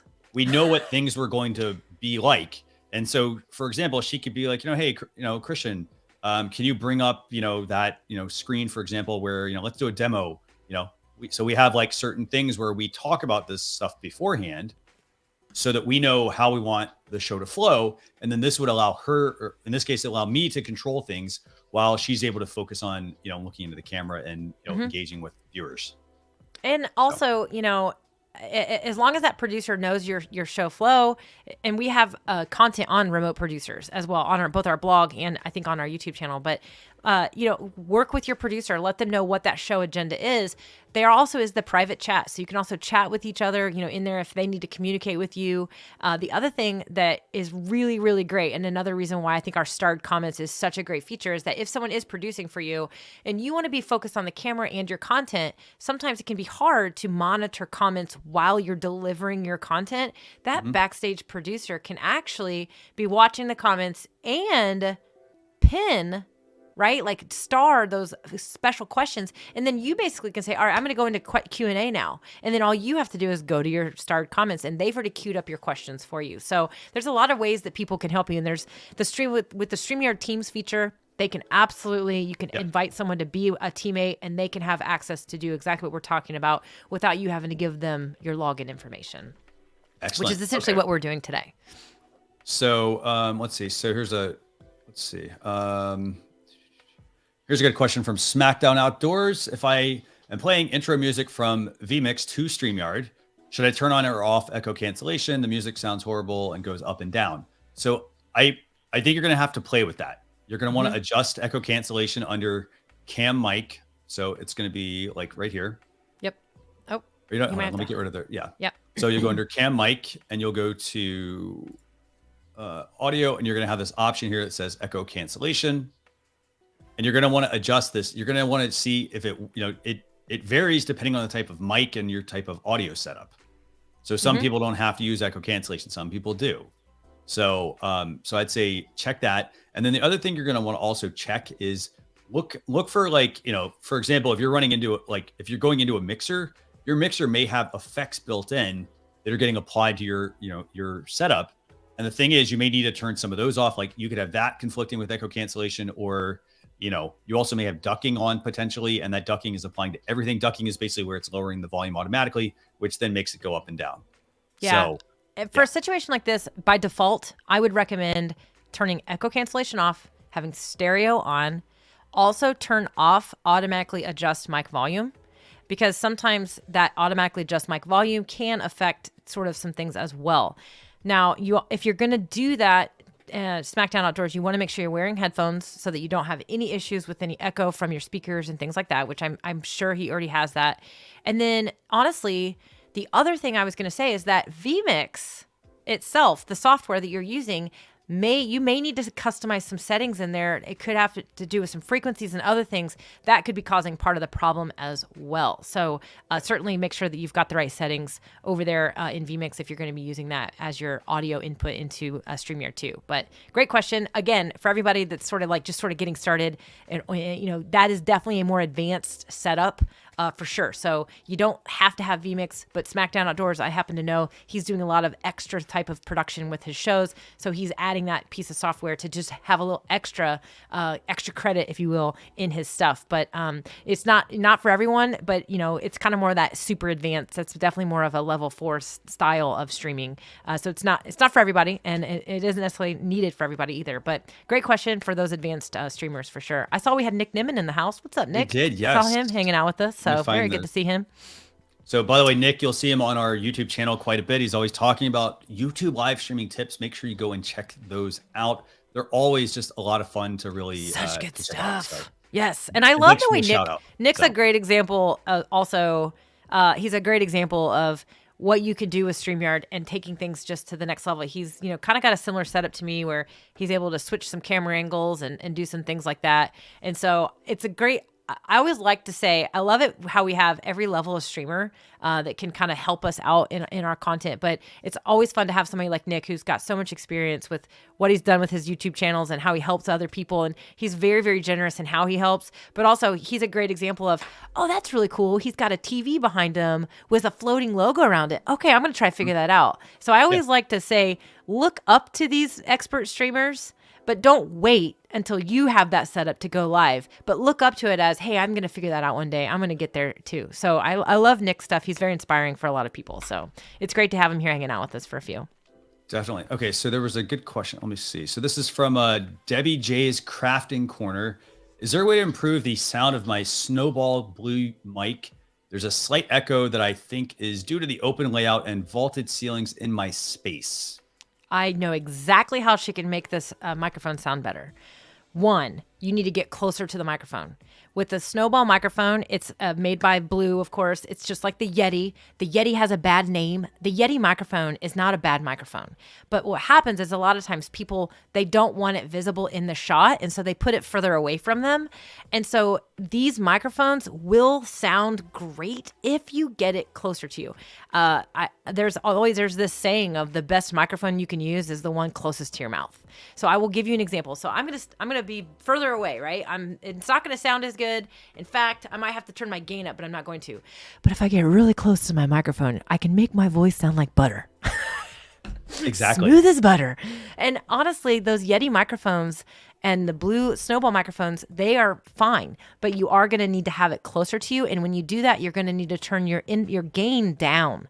And when you turn that gain down, it's not going to pull in as much of the background noise. So I know a lot of people they complain about the Yeti, saying you can hear the dog on the other, you can hear my family all the way on the other side of the house. Well, that's because you have the microphone 4 feet from you and you have the gain all the way up, which is going to pull in all the noise you can. Yep. But if you pull that microphone close to you, it's in your shot, yes, and you turn that gain down, it's actually going to sound a lot better. The other thing I was going to say is that you probably want to make sure you invest in a boom arm for that microphone. So a lot of people will use these microphones and they will sit it on their desk. They will put it right in front of them on their desk, and that's going to pull in any vibrations from your desk. Yes, there you go. There's a boom arm right there. This is one type of boom arm. That's actually a nice boom arm right there. So basically it plants in your desk, and then this is where your mic goes on it, and it basically unhooks. So yeah. So I've got my boom arm. My boom arm is over here. It's attached to the left side of my desk. Comes up. I can move it out of the way like that if I want to. But if you have your microphone on the desk, it will also pull in extra vibrations and extra echo. And that is also another thing. The last thing I was going to say is that you can soften your room. You can soften some stuff, spread some blankets, maybe even literally put like a blanket on your desk in front of you. I've seen a lot of people do that as well. That can sometimes help create a better audio effect. But I will tell you that Snowball microphone, if it's what you have, Debbie, that's what you should use. You can invest in better microphones, but that microphone should work, and it should work well. You just might have to use some of those techniques I just described. And and the other thing I like that you mentioned also, like you mentioned the type of desk as well. And people, you need to think about that. So for example, if you have a glass desk, just think of it like this. That's a hard surface. And so when you, like, if you have, for example, if your ceiling is really high, all the sounds is going to, bounce all over the place. So one thing you can do to easily fix that would be, what kind, you got to look at the whole room. For the floor, you put carpet down, for example, right? That could be one thing. Put a carpet down, a rug, something like that to dampen some of that sound. If the ceilings are really high or you have nothing on the walls, put acoustic panels on the walls. And those basically, those then help create a better sounding, a warmer sounding room. And then you have to look at your desk as well. If your mic is on a glass desk, for example, it's a hard surface. So all that audio is going to bounce all over the place and it's going to sound hollow and it's not going to sound warm and it's not going to sound rich. And so it may mean something like getting one of there's like pads you can put on your desk, like just a big mat that you put in your desk. So then that way, as you're talking, the microphone's right there in front of you, the sound is hitting that versus hitting the hard surface. So just that, that's some other tips as well. Yeah. This is awesome. So JC Clark says, having that mic with the black foam over a black outfit takes it out of the shot quite nicely. You can barely see it. So he's talking about, he's mentioning my microphone is blending in a little bit. You can try to do some blending features. I didn't even do that on purpose. That's actually pretty funny. For sure. I will say that we have this is a question that's going to require a little demo, but I like this question from Kathy Richardson. And I know Kathy is one of our common audience members. So I wanted to take care of her. But she says, it should be easy and I'm probably making it much harder. But can you explain the difference between the share screen features, meaning entire screen, the window, or the Chrome tab, and when should each be used? So this is actually a really good question that I'll have you pull your screen up, Christian, or I could pull mine up, I suppose. But you have StreamYard up, I see. So what she's referring to is when you go down at the bottom and you click on share screen, right? So at the very bottom here, you're going to see share. And when Christian clicks on that, you're going to have some options. So when you go to actually click share screen, share screen, it's going to pull. It's not going to show. Yeah, it's not going to show. Oh, because where you are. I see what you're talking about. Well, it's going to, the options you're going to get are. Here, let me try something. Let me try share full screen. I was going to do a screen capture. Well, let's see if this works. I'm going to do full screen share. Okay. So you're going to see my setup at the moment. There you go. So you're going to see entire screen, window, and Chrome tab. So basically entire screen, for example, in this case is everything that we've got going on. Like you see my mouse cursor and whatnot. If you go to window, it's going to let me pick whatever the open windows are. So for example, I've got a Google Chrome window here and I've got another one here, right? And so when I select window, it would give me the ability to select one of these windows that I want to display, or tab would only share what's in that particular tab. Does that make sense?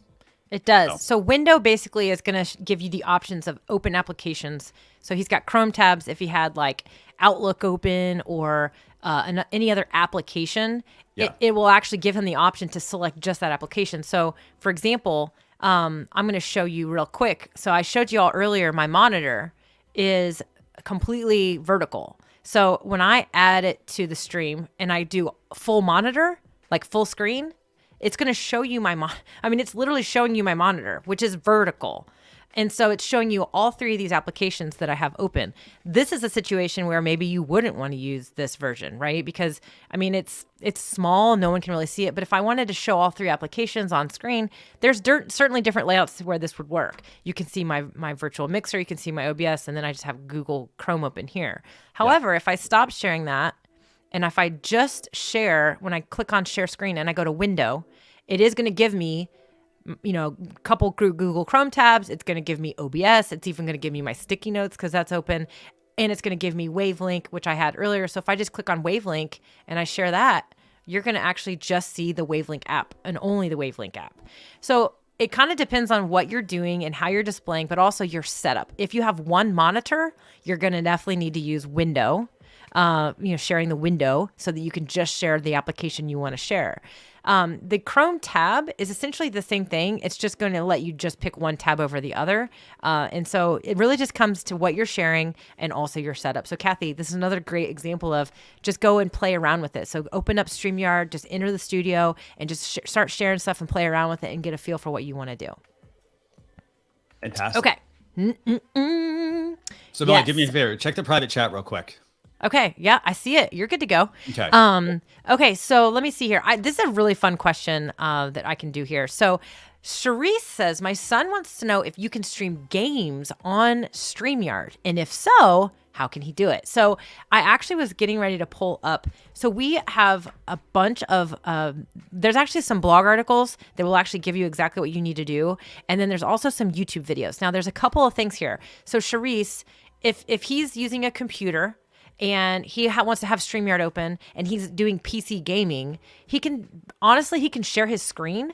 If he wants to share the audio from that game, that whole sharing screen thing that we just talked about, when you go to share your screen, you're going to get an option in the lower left-hand corner to share system audio, and he would want to select that. Now, that's kind of the most basic way that he could be sharing a game if he's using a computer. And he could be sharing the game, sharing the audio, and he can stream that way. But if he's using a console, he's going to need a capture device. And we have a video. I was going to pull this up over on the StreamYard channel, which I know you are watching over on Facebook. So make sure you go over to StreamYard and YouTube and check out our StreamYard channel, because I want to find this video really fast.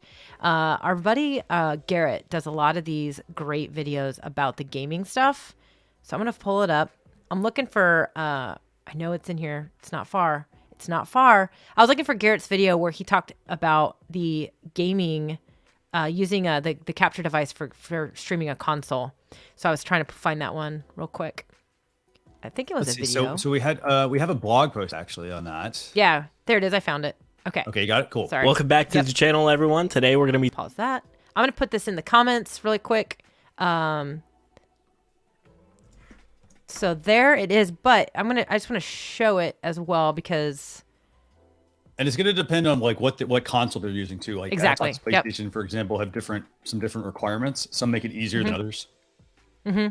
Yeah. So if you go over to our YouTube channel, you're going to find how to live stream games from your gaming consoles.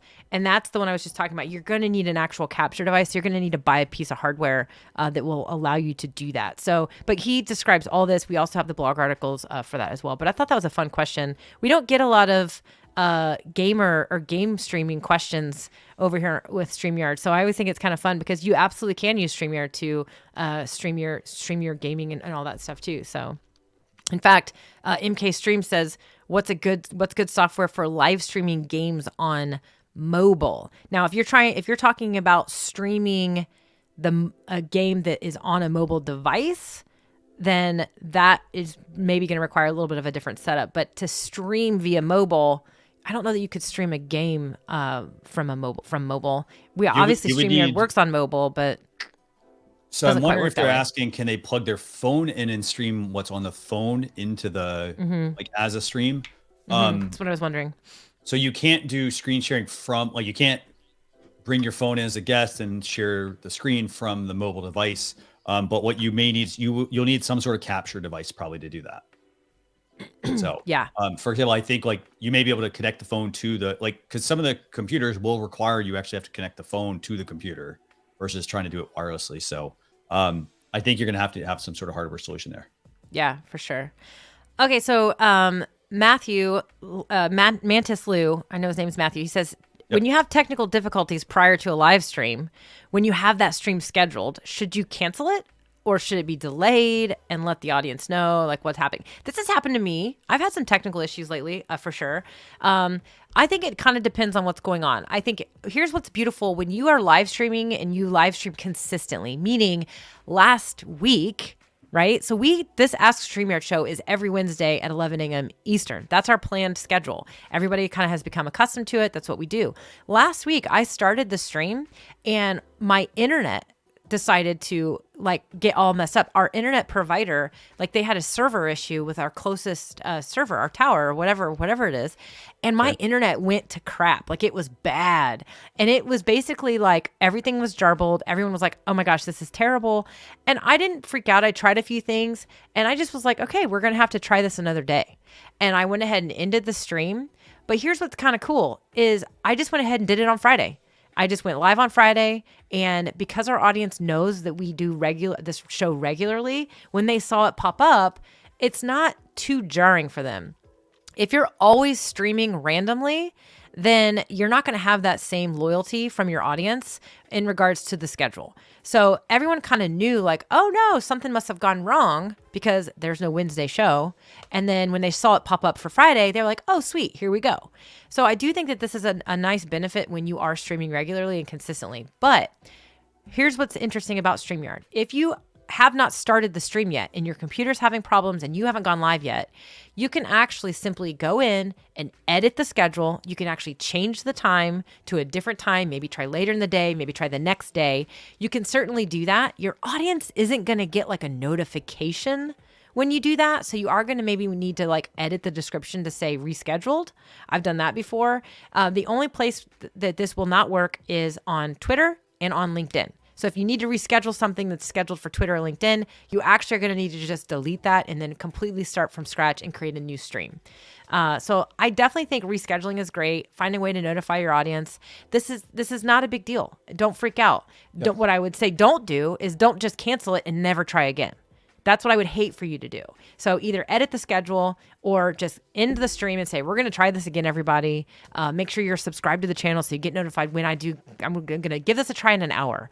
I definitely say my biggest thing I would say is don't give up. Just don't not do it. Go try it again when you get the technical difficulties resolved.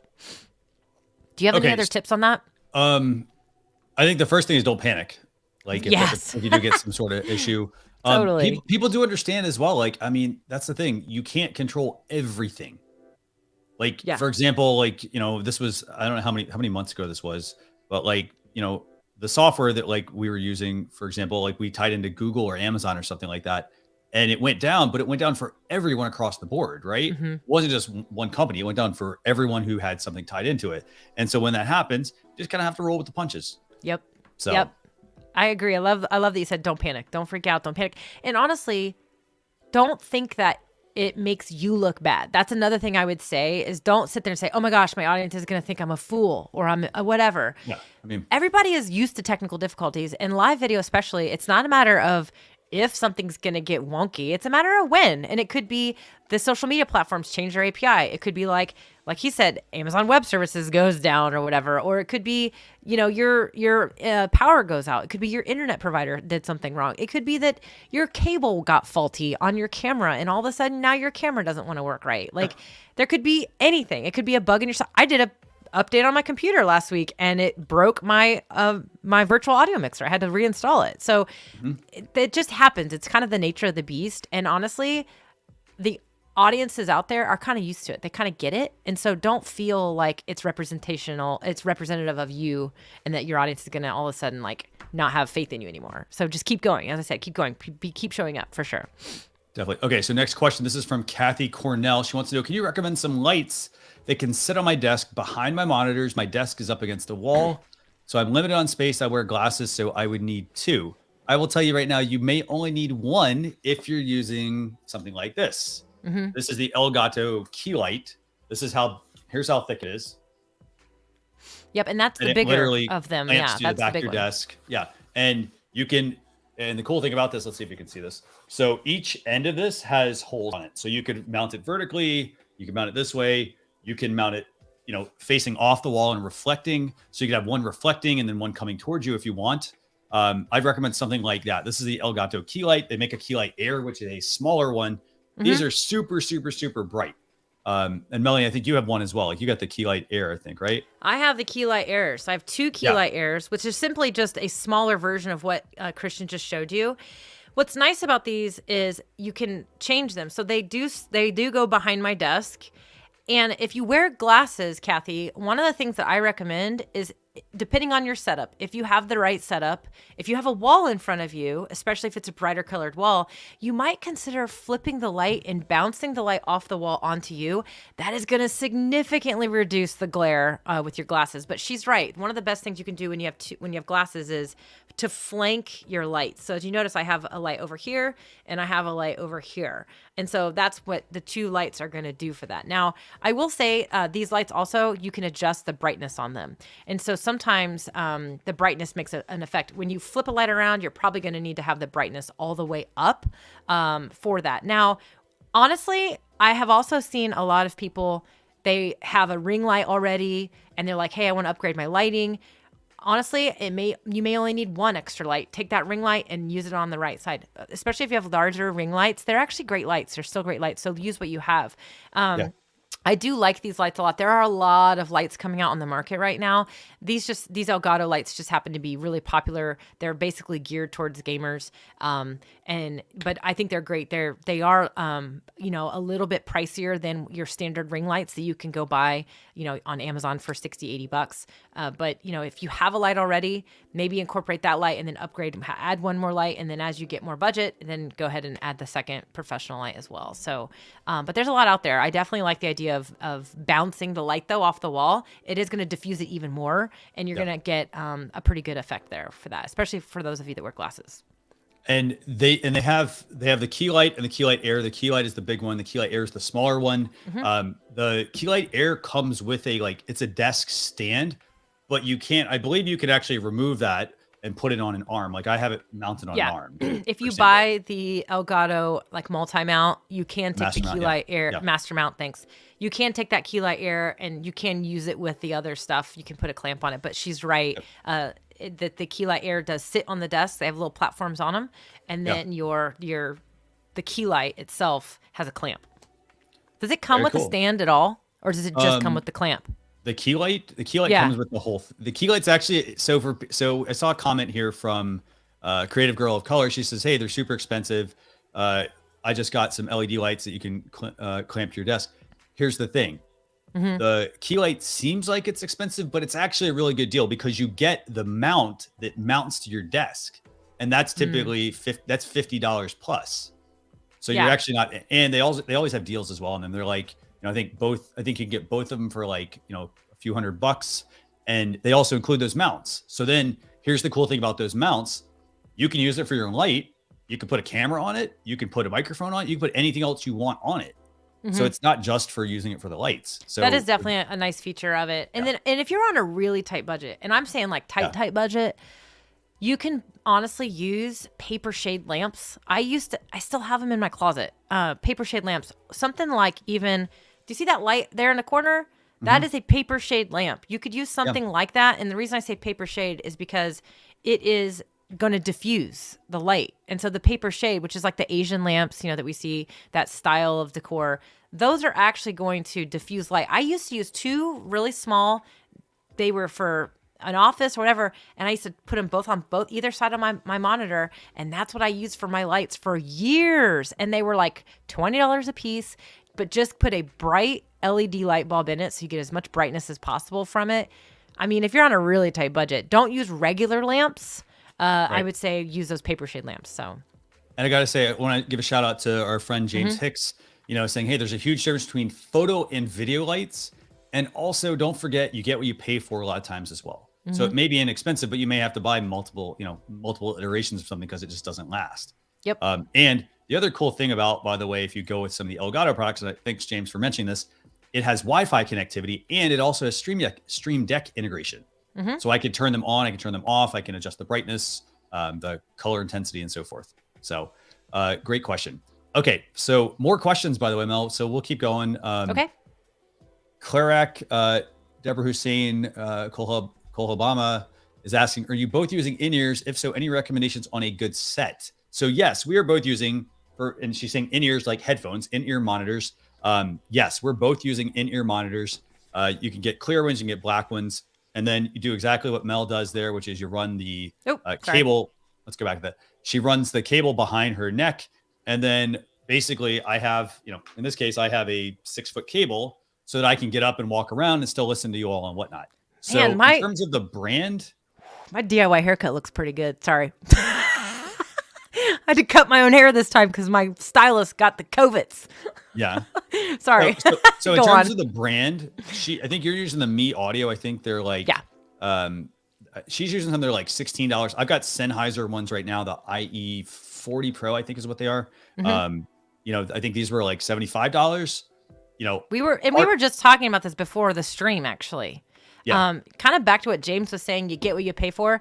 If you're not going to be using them very often or for a very long time, these are fine, right? I like them because they're clear, but I am starting to sort of notice that when I wear them for a long period of time, that my ears kind of have a ringing to them after the fact. So the thing about headphones, and I don't know all the technical terms, but there is a difference in the quality of that audio going into your ears. And it doesn't have to do with the loudness, right? So I do think that these are good if you're not going to need to wear them for a long period of time. But if you are going to need to wear them for longer periods of time, you are going to want to spend more money on something that's going to provide a better quality audio signal into your ears and not do any damage, right? And so I'm actually getting ready to buy new in-ear monitors. So again, these are great. They get the job done. I've had them for over a year. They're cheap, but again, I do think that if you are going to need to protect your ears and your eardrums, you might want to go with something a little bit higher quality, like a Shure product or Sennheiser product like yours that you have there as well. So. Well, and one thing I also want to mention about this. So on yours, I'm going to show people that you can do this. So on yours, it's one piece. It's like a wire, for example, running into the headphone, right? However, if you have the ones like I have here, this is a benefit to paying for the more expensive ones. Let me make sure I don't break these. So I can detach the earpiece and the wire if I need to change them out, replace something, and so forth. What model are those? These are the Sennheiser. I think they're the IE40s. I think that's what they are. Let me just double check. You're going to look at that. Okay. Back to the DIY haircut. Yes, I had to cut my own hair.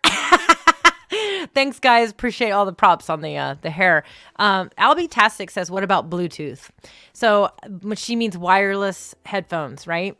Albie Tastic, we typically don't recommend wireless headsets for a couple of reasons. One, the battery can die midstream, and then now you've lost your in-ear monitor. The other thing is that a lot of times, as we talked about earlier, sometimes wireless devices can cause interference with other devices going on. And so that's another thing. And then lastly, I've seen a lot of people that will start a stream. They think they're talking into this microphone, but for whatever reason, their computer decided to change by default when they connected their Bluetooth headset, that it changed the mic to this mic, which never sounds good, right? It never sounds very good. And so you definitely want to kind of be careful about that. Now, if that's what you have and you need to be moving around a lot, then that Bluetooth, those wireless headsets might work okay, might be fine, right? So for sure, kind of one of those things. And one other just real quick tip about like Bluetooth. So a lot of people, they'll buy Bluetooth headphones and they'll have like noise canceling or active noise canceling or things like that, right? And so it's microphones that are listening and improving the sound for you. You have to remember that. So then if I go on a call with Melanie, for example, they are not going to sound the same to her versus what I'm hearing. So you have to keep that in mind. They have software a lot of times that's also, that's trying to manipulate so it sounds good to you for, it's great for working out. You're on a plane, traveling, things like that. But when it comes to live streaming, it's, there's the issue of the battery could cut out, but the fact that, the signal's not necessarily going to sound the same to your audience that you're hearing. So let's see. So hey, I saw a question I want you to answer because I know that you have done this. So Cherie Renee Johnson says, can iPads be used as a second monitor utilized with my laptop? I know that you have a trick to this. So let's see. So, okay, if you have an iPad, how do you want to, I guess, what are you wanting to do with that second monitor? If you're like, hey, I want to extend my laptop, probably the answer would be yes. I have something, this is called the Luna display here. Let's put myself full screen. So I have this, it's called the Luna display. And it works on Mac, it works on PC as well. There's two different models. But basically, it plugs into, in this case, it plugs into my laptop, or it could plug into my iPad, and it makes it an actual second display. So then I can move my screen from one to the other. So that's the Luna display that I use. I think you also might be able to use Sidecar if you're on a Mac. There's something called Sidecar. I didn't think Sidecar was as responsive, so that's why I went with the Luna Display. And the other thing is Luna Display also has the ability, I think, to flip your camera. So if you ever want that, that's a great functionality, great feature of that as well. So you could use it as an iPad as a second monitor with your laptop. I'd recommend getting this. This is, like I said, the Luna Display. And these are about, I think it's about like $80 is a little adapter, but it can definitely let you get more out of that iPad. So for sure. I know that you've talked about that before. In how you could do that. And I think that having that iPad as a second monitor is a great option. Again, if you have an iPad already and you don't want to go buy a second monitor, it's definitely a great question for sure. Okay, so I really... And one last thing, it's also really good for travel. Think of it like this. If you travel and you're like, hey, I need to travel, take my laptop, but I need a second screen, you're not going to cart your 32-inch display with you. Take an iPad. It's going to be big enough to help you work easier than just on that one screen. So... Okay, cool. Where are you going now? All right, let's go rapid fire and try to knock out a bunch more of these questions. Sure. I love this question because I think a lot of people run into this. He says, I do interviews, but some guests don't want to be on camera. Can I send them a link and interview them and have it just as an audio that I can use in a podcast? Well, there's a couple answers to this question. You can absolutely use StreamYard Studio to record a podcast without even being live. That is definitely an option. In fact, I know a lot of people who are using StreamYard to record their podcast, and then they download the audio files and they use that. They don't use it for the live video portion for that. But if you do want to live stream the interview that you're recording for your podcast and your guest does not want to be on camera, then you can actually do you have a couple of options. So in your audio settings, so Christian, I'm going to remove his comment and let you show your screen. So if you go into your settings, so you want to go into your global settings. So we're going to go settings. Yep. And then go down to general. Exactly. Now this is the key, is you have to go to general. And this is where you would do this. So you're going to see that audio avatars. When audio avatars is selected, what's going to happen is let me see if ours are on. So here, it's off. Well, how about this? Let's do this. I'm going to uncheck it, right? And I'm going to add myself. So I'm going to add myself. In this window, I'm going to add myself, right? And so if I had another person in here and I said, stop cam, you see how it now says you're in the stream with audio only. Okay. So I can talk over everyone that would be in that stream. However, if I go back to cam mic settings, general and enable audio avatars. Now you're going to see, like, if my mic was unmuted, testing 1, 2, testing. You see how the audio meter is kind of moving? I'm in the stream as an audio avatar. Right. Just like we are right now. Yeah. So now I'm audio avatar. So you could actually let your guests show up and they can talk, and that little pulsing lets your audience know they're speaking.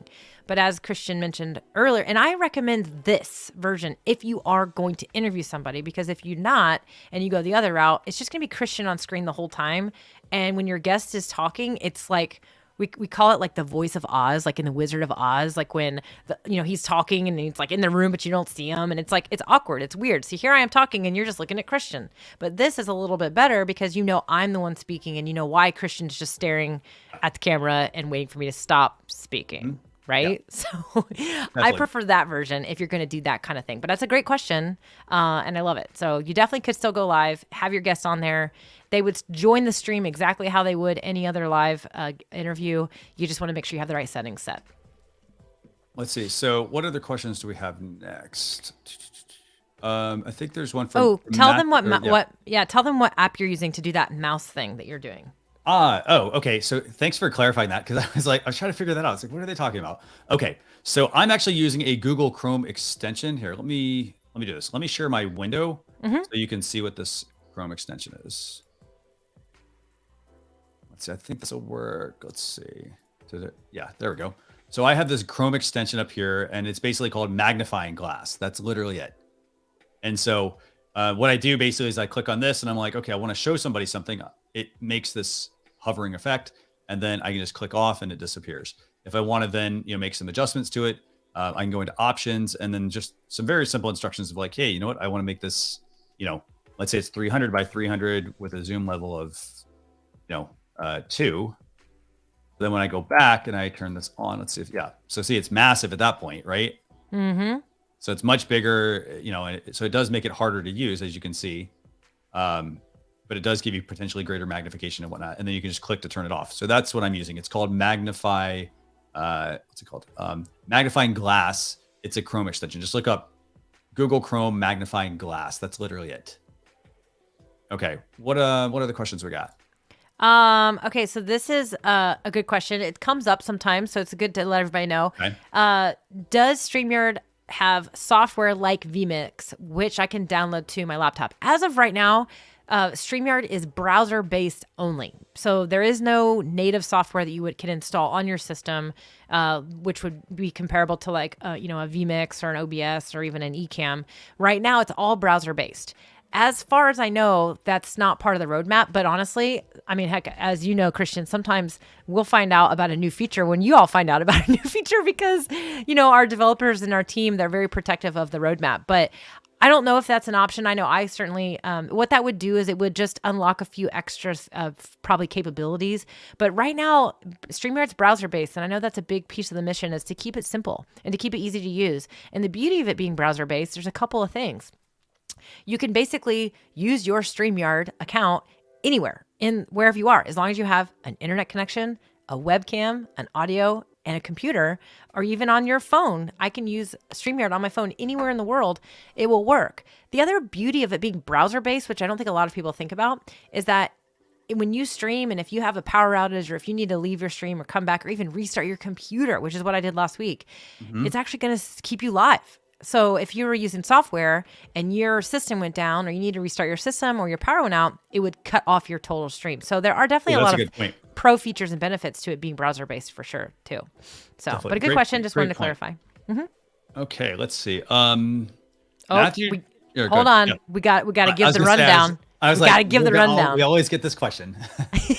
So what camera and mic are we using? We have a couple people that asked this. So I've got a Sony A6400, and then I'm using a Shure SM7B with a running into a Rodecaster Pro interface. So that's my setup. And Mel, I think you're on the camera, right, or similar? Yeah, no, I'm actually. So this camera is currently. I'm rocking the Sony ZV-E10, and that is going through. It is a micro HDMI output to a Blackmagic ATEM Mini. Oh, yeah, the reason I say that is because the Sony ZV-E10, it will work as a webcam out of the box with the cable included. You can plug it right into your USB, right into your camera. You have to enable streaming, live streaming, or USB streaming, but it is not going to give you this resolution. It is going to be a lower resolution, but it will work right out of the box. The Sony ZV-E10, the Sony ZV-E1, both will do that. But I wanted to clarify, I'm running an HDMI cable into a Blackmagic ATEM Mini, which is a capture card. That is enabling my DSLR camera to work at full resolution, full capacity as a webcam. Now, I am also using a Sigma Sigma 16 millimeter 1.4 lens. That is how you get the blurred effect. That's how, I'm able to blur that background. It looks so beautiful. And then over here, this is my other camera, which I used to have as my primary camera, which is a Sony A6100, very similar to what Christian's camera is. And it's the same Sigma lens, but this camera is also running through the Blackmagic ATEM Mini, which is how I'm able to switch those cameras. So this is the Blackmagic ATEM Mini right here. That enables me to have more than one DSLR camera hooked into my computer. I could have 4 DSLR cameras running through here if I wanted to do that. So that's what I'm doing. Well, and actually, in addition to hooking a camera in there, so you and I have the same lens. We have basically the same camera. You can also run an iPad, an iPhone into your ATEM Mini Pro as well if you have one of those. It's basically a camera switcher. You just need the appropriate cable to go from HDMI to Lightning and USB-C and all that sort of stuff. All that stuff. The microphone I'm using is the Shure MV7, and I am using the XLR version of that microphone, not the USB version. I love this microphone, and it's running through a Focusrite interface, which I kind of don't love, but it's okay. I think I've had some problems with it, but So yeah. Okay, so we got a few more questions here, by the way. Hopefully we can get to these. Okay, so Facebook users asking, can you explain a little more of the roles as a team member can do? Can they activate on-screen comments for you, roll a clip for you, etc.? You know what I'm going to pull up? I'm actually going to pull up that support page. Yeah, because that has the chart where So by the way, if you didn't know, bookmark support.streamyard.com. And it's a full-on, it's basically our knowledge base of all the questions. It has a lot of information in there. So we have there's charts, for example. So there's one on StreamYard Teams actually here. I think I got it pulled up. Yeah. I have it too, but go ahead. So I think it's this one. Yeah. Yeah. Here you go. There it is. So let's put my magnifying glass on. Oh, that's a little big. Sorry about that. But detailed roles. And so here you're going to be able to go here and see owner, admin, co-host. Mel, do me a favor. Can you drop a comment with a link to this? Oh yeah, for sure. And so, you've got the ability to do owner, admin, co-host, and then here's all the stuff that they can do. And basically, let's see. So what was the specific question? I forgot what the question. They wanted to know the difference between the roles. So about which role can do what. So this chart totally outlines it, for sure.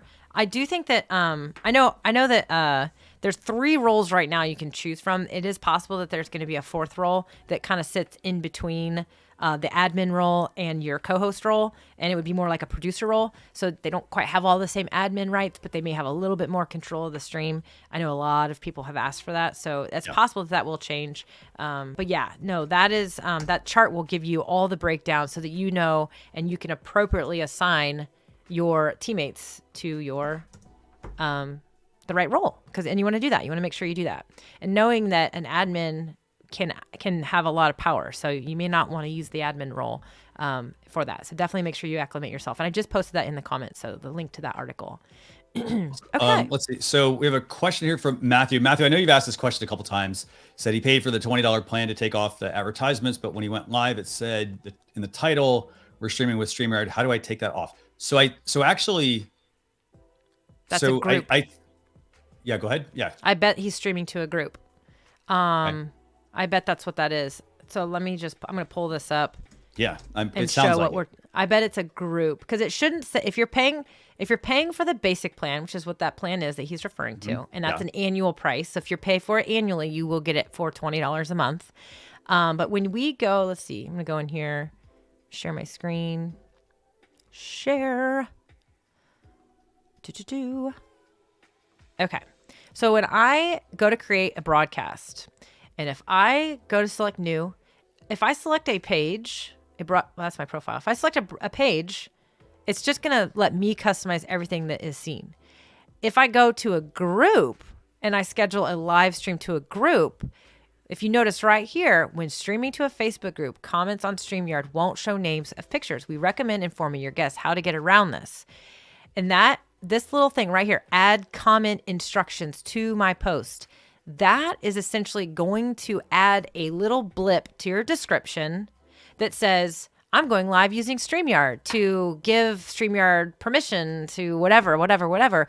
That is going to get added there. If you don't want that to get added to your post, then you want to uncheck that. So it could be that Matthew's that might be what he's referring to. So if I go ahead and do that, so test, I'll show you what it looks like. So I'm going to go. And then I'm going to go up here and I'm going to say view. Actually, I don't think it'll take me right there. Let me go here. Yeah. And I'm not sure, it's because it's a group setting. There's someone else saying, BSV TV saying, hey, I believe Matthew's asking about how to take off the logo and the overlay. I'm not entirely sure.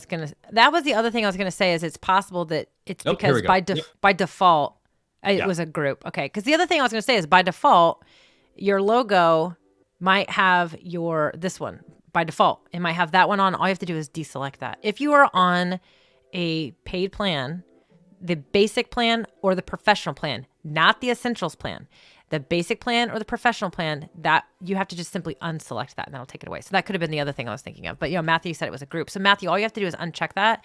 But Matthew, I really don't recommend you do that because again, if you're there and people are trying to comment, if they don't authenticate, that's what they're going to look like. They're going to look like Facebook user right there. That's what that Exactly. comment's going to look like. And you're going to be saying, oh, you need to authenticate. Well, they don't have the link. If you leave that thing there, then all you have to say is, hey, just go up to the description. There's a link there. All you have to do is click on that and then come back here and refresh the stream. And then I'll be able to see your name and your face. So, and one question I would ask on that, this would be like asking yourself, why do you not want it there? Because, you know, it's like, here's the thing. It doesn't like, there's other software as well that you could be using, and they do this. They have to do the same thing at times. And that's because it's in that case, that's a Facebook thing, right? Facebook requires you to authenticate. So if you don't have the user do it, then you're going to, then it is going to look like, just Facebook user. So then if your stream is about, displaying comments from users, you need the user to be able to actually do that. Yes. So and just gotta if keep that in mind. The only other thing I was going to say is if you don't love the way the default text is, once you schedule that, you can go in and click edit. And then that's what it's going to tell you. That's what it's going to automatically post for you. But you can edit that. You can say, you could just say something like, don't forget to click here to show your name, whatever. I mean, you can customize that to whatever you want it to say. So if you don't love that it says we're going live using StreamYard, you can totally go in and customize that text to whatever you want. You just have to schedule it first, then go in and edit it for the group, and then you can change the text to whatever you want. Awesome. Okay, so we got time for about 10 more questions. Oh, probably. I got time for a few more questions. I got to get out of here in about 10 minutes. Let's see. Does the Elgato cam link improve the quality? So it's just converting a signal. I mean, that's basically what it's doing. So the Elgato cam link it depends on what we're comparing to, right? If you're just using a webcam or something, you don't need like a USB webcam, the Elgato cam link, you don't need it. It's not going to do anything for you. It's not going to change anything. If you're using a DSLR camera, like a Canon M50, and you're using the background webcam utility app, you don't need a cam link. You can actually plug your camera into your computer. As long as you have that webcam utility app installed, it will recognize your Canon M50, and that's just one example, as a webcam. However, it is going to diminish the quality of your camera because those webcam utility apps only output a certain resolution. Sony has a webcam utility app now. I think Panasonic has one. I think they almost all have one now, but they do not output full resolution. So using something like an Elgato Cam Link is going to allow you to output at full resolution. However, an example like the Canon M50, the original Canon M50, if you use that with a cam link, it's also going to do what's called dirty HDMI, which is basically where it shows the display settings through there. If you use the brand new Canon M52, marked M2, whatever, it's got clean HDMI. So it kind of depends on the camera. But if you're using the Sony ZV-E10 right out of the box, yes, the Elgato Cam Link is going to improve the quality because, again, same thing as I said before, that regular output is going to not be full resolution. So if you want full resolution, you're going to need to use an Elgato Cam Link for those DSLR cameras. But the other thing I will tell you is if you're on our basic plan and you're not using 1080p, then you don't need to worry about that, right? So again, it kind of depends on your setup, depends on what you're going for sure. So definitely, and you have to dial in those settings to make sure everything's dialed in appropriately. Now, sticking with just another cam link or capture card question. So Kamal Tech Vlog is saying, they're asking, can they use, do they have to use a cam link? And the answer is no, you don't. You can use a cam link. There are lower quality ones, less expensive ones. You can use any of them. Typically the less expensive ones aren't going to last as long, but I've heard people that have used them for years and they're still going strong. So it doesn't really matter which one you use. We tend to prefer the cam link one just because it's a better product. But again, you can't go wrong with either of them. Okay. Yeah, and there's so much you can do research out there when it comes to that kind of stuff. If you're gonna go with a lower price product that's less popular, I recommend two things: read online reviews and also go to YouTube, search that product, find somebody who's got a great channel that does tech reviews. They are going to give you, don't make sure it's not a sponsored post. They're going to give you an honest opinion. And that's the thing is sometimes there are cheaper products that are awesome and work great.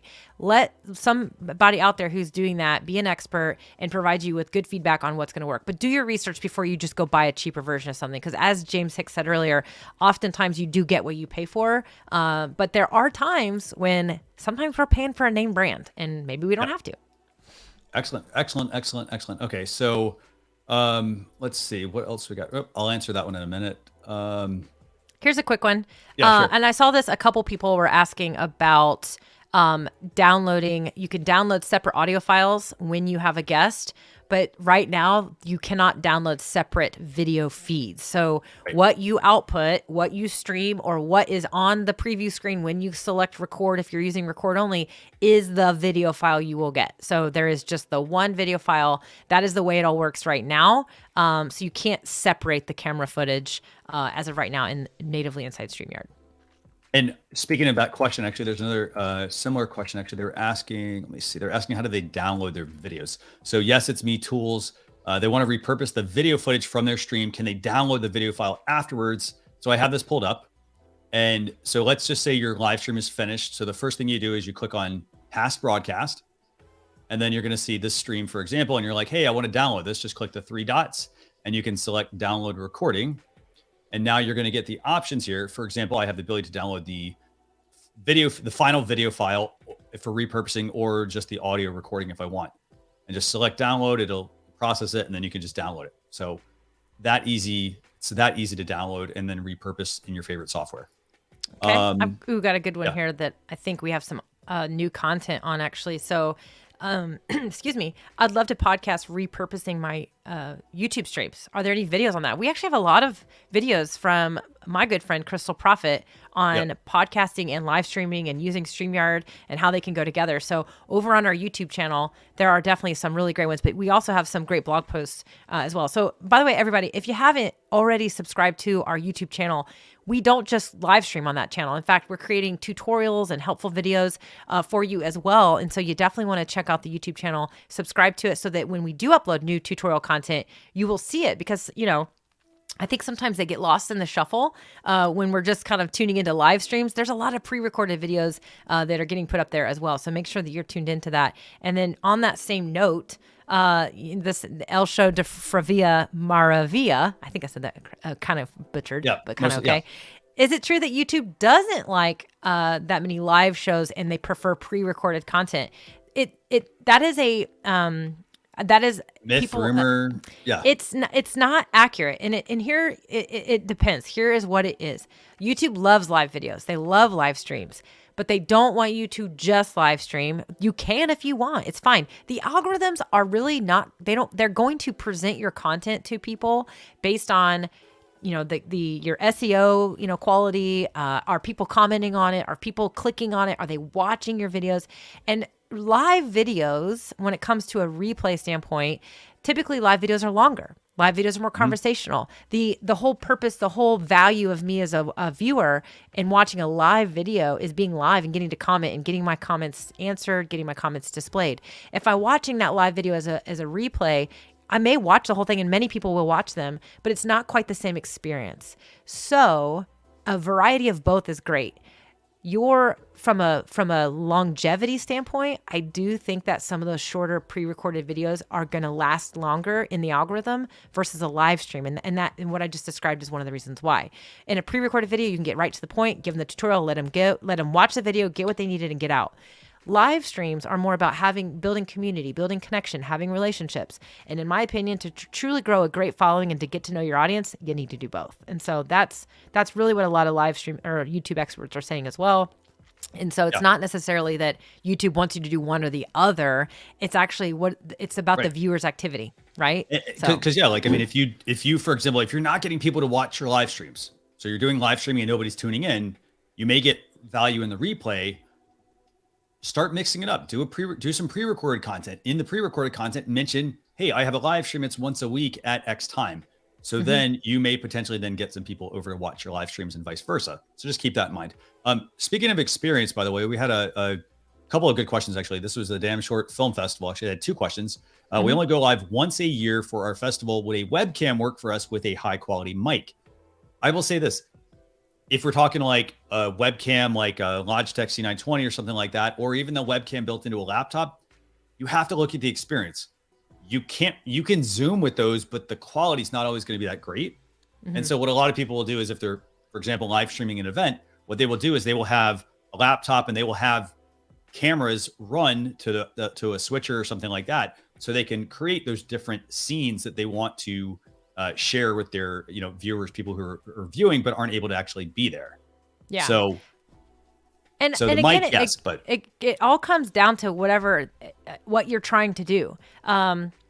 This Damn Short Film Festival also talked about, they have different hotspots. Is there a way to play images or video between them? Yes, you can produce what he's talking about is we're going to start over here. We're going to live stream here. We've got this set up here. Yeah. But then I also have a setup over there. You could both be backstage. You could both be in the stream. Let's say camera 2, station number 2, you're not ready for them yet. Have them be backstage, right? Maybe they're on a phone even, but you're over here at main stage 1. You could be live streaming, but then when it's time to switch over, then you would go backstage and you can play a video. So you can upload videos into your stream, into your studio, and you can play a video. In fact, we do that sometimes. If you watch any of our virtual summits, everything you watch in those virtual summits is being done with StreamYard. StreamYard is basically sitting inside of the Hopin platform, and all those little videos that get played in between, all that's being done with the same technology as StreamYard. And so you would remove yourself, play a video, run over to the other station, right? And then get on your phone to the second station. And then when that video is done playing, add yourself back to the stream from that station. And now you are on stage 2, right? So you can totally do that. And I would recommend it. Those are great ways to transition between segments for sure. Definitely. We got I think about 3 questions left. So this one's from Freedom Patriot Network. Is there a way to put in a web stream embed code within StreamYard? We're live streaming a conference with their live stream. So I don't think they can do that. I think you'd want to get them to use StreamYard for that. I think what you're trying to do is bring in someone else's different video feed. It's like they need to come in through your software. Yeah, within StreamYard, it can't be done like that right now. Is there a way to put them? I think they're kind of looking for an ingest feature, maybe. I think so. Yeah, maybe. You might want to honestly also look at the Hopin platform, to be honest with you. For virtual summits and virtual conferences, there's more technology. There's more features there for sure. Oh, okay. I saw this. And Cynthia, if you're still watching from Purgatory Paranormal of New York, she has I swear she's been so helpful. And Doug from SmackDown Outdoors. So Dimebag Darren, go over to our Facebook group. And Doug posted a video on how to actually enable Chrome dark mode. Yeah. So StreamYard doesn't have dark mode, but Chrome does. So you can actually change your settings in Chrome, and it will actually basically force StreamYard to go into dark mode. I haven't done that, but it's certainly there for sure. Okay, sorry. I saw that and I was like, oh. No, that makes sense. Let's see. So let me see. I've got 2 last questions. Actually 3. Sorry. Jamila Lopez is asking, can I use this for a podcast? I interview for my podcast and want to use the video for social media and YouTube and the audio for my podcast. Absolutely. I do that myself. For example, if Mel and I were interviewing somebody, we interview them, we stream this, and then we're recording the audio, and we take the audio from that. It becomes our audio podcast, and then the video lives up on our social media channels. And if we want to repurpose it, we take that video and put it into, a repurposing tool I think it's lately.ai, I think it is. Lately.ai, and then we can repurpose that video into other clips. Okay, let's see. 2 questions left. Let's see. Let's find some good ones. Same question from Jamila. She wants to know, she has the first Canon M50 and a Logitech webcam that does 1080 HD, which gives better video quality with StreamYard. I think the Canon M50, but it's also here's the thing. I said this earlier. It's going to come down to the lighting as well that you pair with it. Yeah. So I used to stream with my Logitech Brio, which is now my behind the scenes camera. That's what that is. Okay. And then I had a Canon M50 sitting around, and when Canon came out with that webcam utility app, I started using it. And quite frankly, I personally thought that it did a better job. I thought the color was better. The resolution, wasn't full resolution, but honestly, when I go back and look at the comparison, I can't tell a difference. I personally found the Canon M50 to be better than the Logitech. Plus, I liked that I could control my settings better with the settings in the Canon M50. Whereas, as all of you know, Logitech cameras, you have to have that Logitech settings application. It doesn't always save the settings. It's kind of a pain. And the lighting, as Christian mentioned, is really, really critical with the Logitech cameras. I personally found the Canon M50 that I used to stream with to be significantly better than even the $200 Logitech Brio webcam. So that's just in my experience. And that's a good question. And again, you also have to look at this way. The sensor in those cameras in a DSLR, it's bigger. So that means that it'll probably produce better quality over a little webcam that has a really, really, really tiny sensor. Okay, so we got... Hold on. So Michael, our friend from Tinkering with Tech, one thing to note on YouTube is your live views do not count as views on your channel. That kind of stinks. I do not believe that is the case. Yeah, and I just Googled it, and everything I'm seeing is telling me that they do count.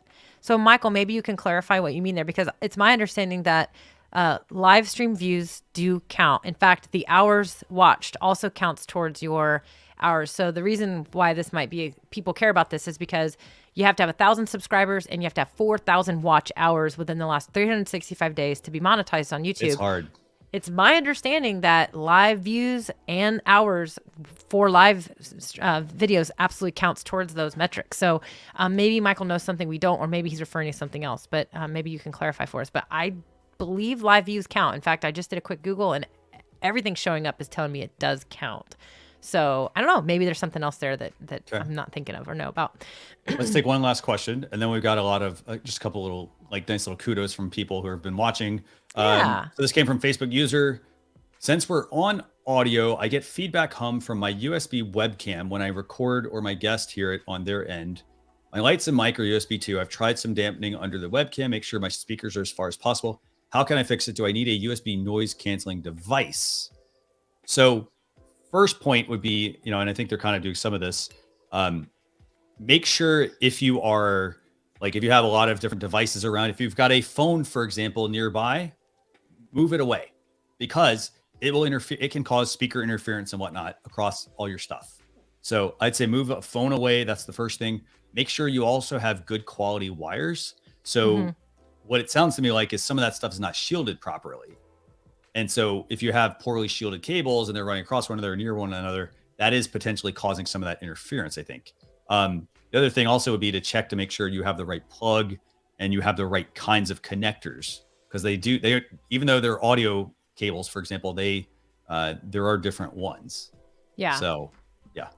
The other thing I was going to say is just really make sure also that you're using headphones. I do think sometimes, and make sure you're using headphones, and also you might change the wires. So any of your wires. So if you're using headphones where you have, I'm sorry, let me back up. If you're using speakers that have a headphone jack on the speakers, you can plug your headphones into those speakers, or there's probably a headphone jack on your computer. You can also plug into there. You might try changing where you're plugging your headphones into. And the other thing I was going to say is make sure that your speakers, because sometimes speakers can cause issues, make sure your speakers are hooked in all the way. Sometimes if that wire that's hooked into your computer, in the back of your computer or wherever, if it gets a little loose or isn't quite in all the way, it will create feedback in your system. And so just make sure everything's tight, make sure everything's good to go. The speakers, when they say making sure my speakers are as far as possible, also makes me wonder if they're using wireless speakers.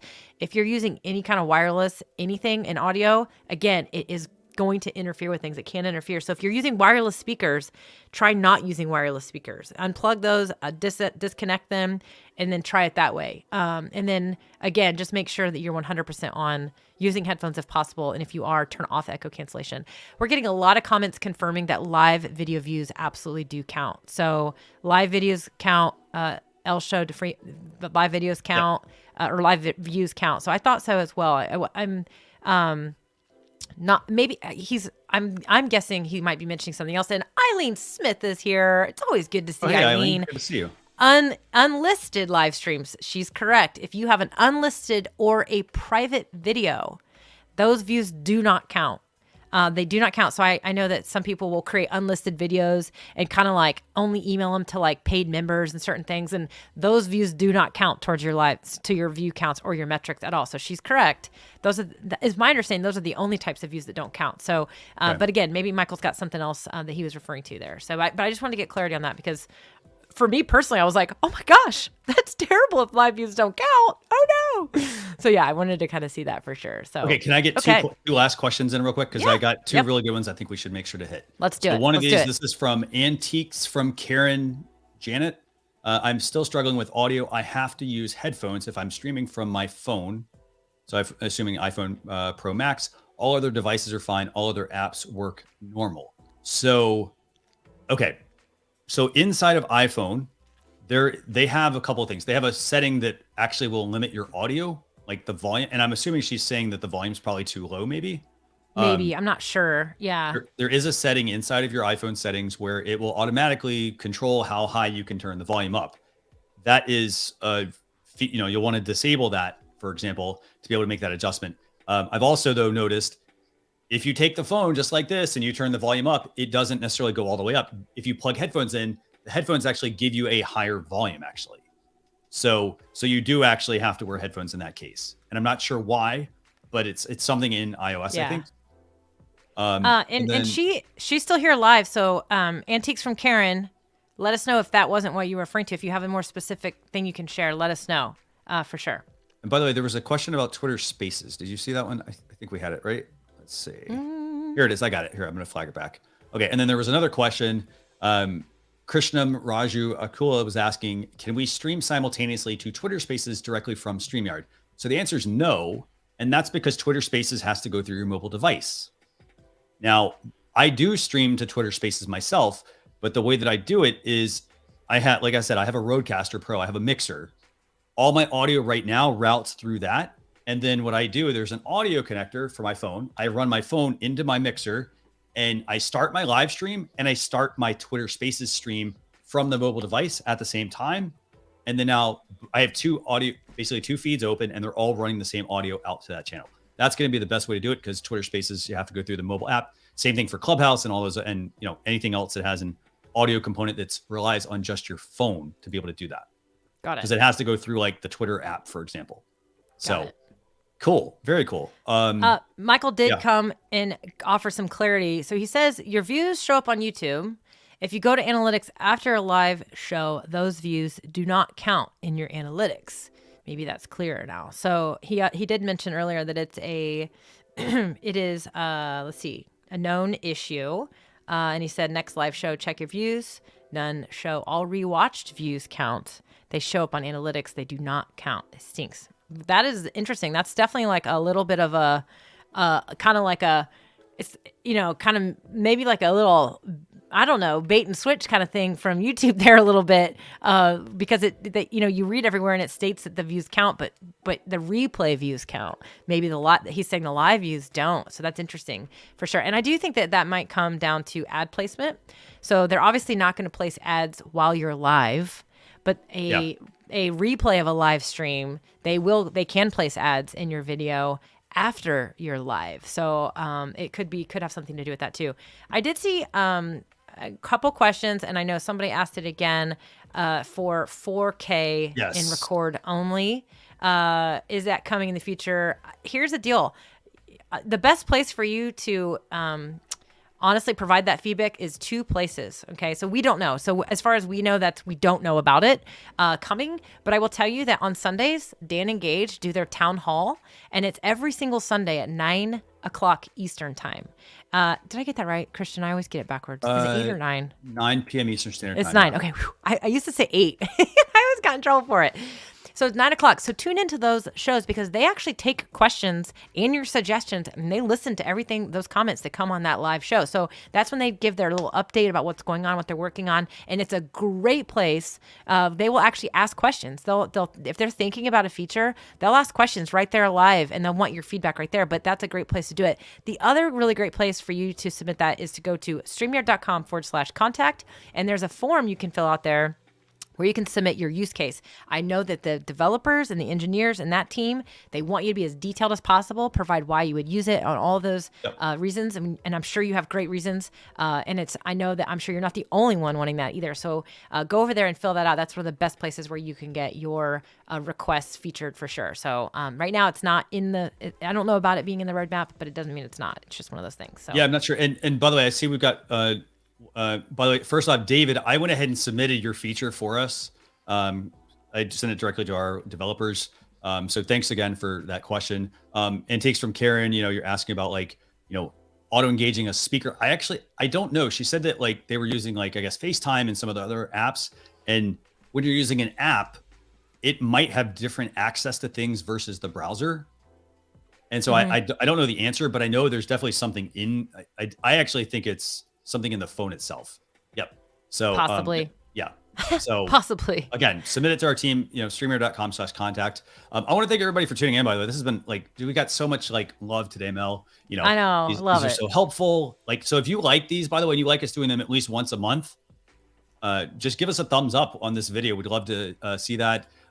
Again, it's also about you. You bring all these questions. So that's what makes these live streams so exciting. Yeah, for sure. So Mel, I'm turning it over to you. Yeah, no, we definitely got some love. I love seeing some of the same faces, but I also, if some of you are new and this is your first time tuning in to our Ask StreamYard show, I want to make sure that we actually do this show every single Wednesday at 11 a.m. Eastern time. So again, join our Facebook community if you're not already part of there. And if you have a question that you want me to feature in your show or us to feature in any of our content, then use the hashtag Ask StreamYard. Post the question and use that hashtag. And we love to look through these. If it's nice and juicy and I can take a deep dive on it, then I might pick your question to feature in one of these shows where we will take a deep dive. Next week, we're actually going to be talking about should you use a script in your live shows and when should you be scripted? When shouldn't you be scripted? That was a really great question that I loved, and we're going to be talking about that next Wednesday at 11 Eastern. So to join our Facebook group, all you need to do is search Facebook in the search bar, just search StreamYard Community. It'll show up right there for you, and it's free to join. Just make sure you answer the questions, and you have to have those questions answered or we won't be able to let you in. We like to keep all those trolls out of there to keep it a nice, healthy, good community for all of us. So, and if this was your first time, subscribe to our YouTube channel if you're watching over on YouTube, because again, as I said earlier, we go live. We have lots of live shows, but at the same time, we also have a lot of really great tutorial videos that are getting uploaded all the time. And honestly, if you want to go peruse through those, go to our YouTube channel and just click on uploads and you'll see a huge library of a ton of helpful tutorials. So that's all I had for everybody today. I definitely am excited. Thank you for everybody who helped in the comments. We didn't get to every single question. We tried to get to as many as we could. It's hard to do. We could probably sit here for 8 hours, but I know you have things to do. I know I have things to do. And it's one of those things. So definitely, Christian, I wanted to say thank you so much for joining me today on our show. And with that being said, I'm gonna pop over to our background music. I'm going to increase the volume on it, and I'm gonna go ahead and end the show, and we will close this one out. So I'll see everybody later. See you next Wednesday, hopefully. Bye, everybody. Thanks, everyone.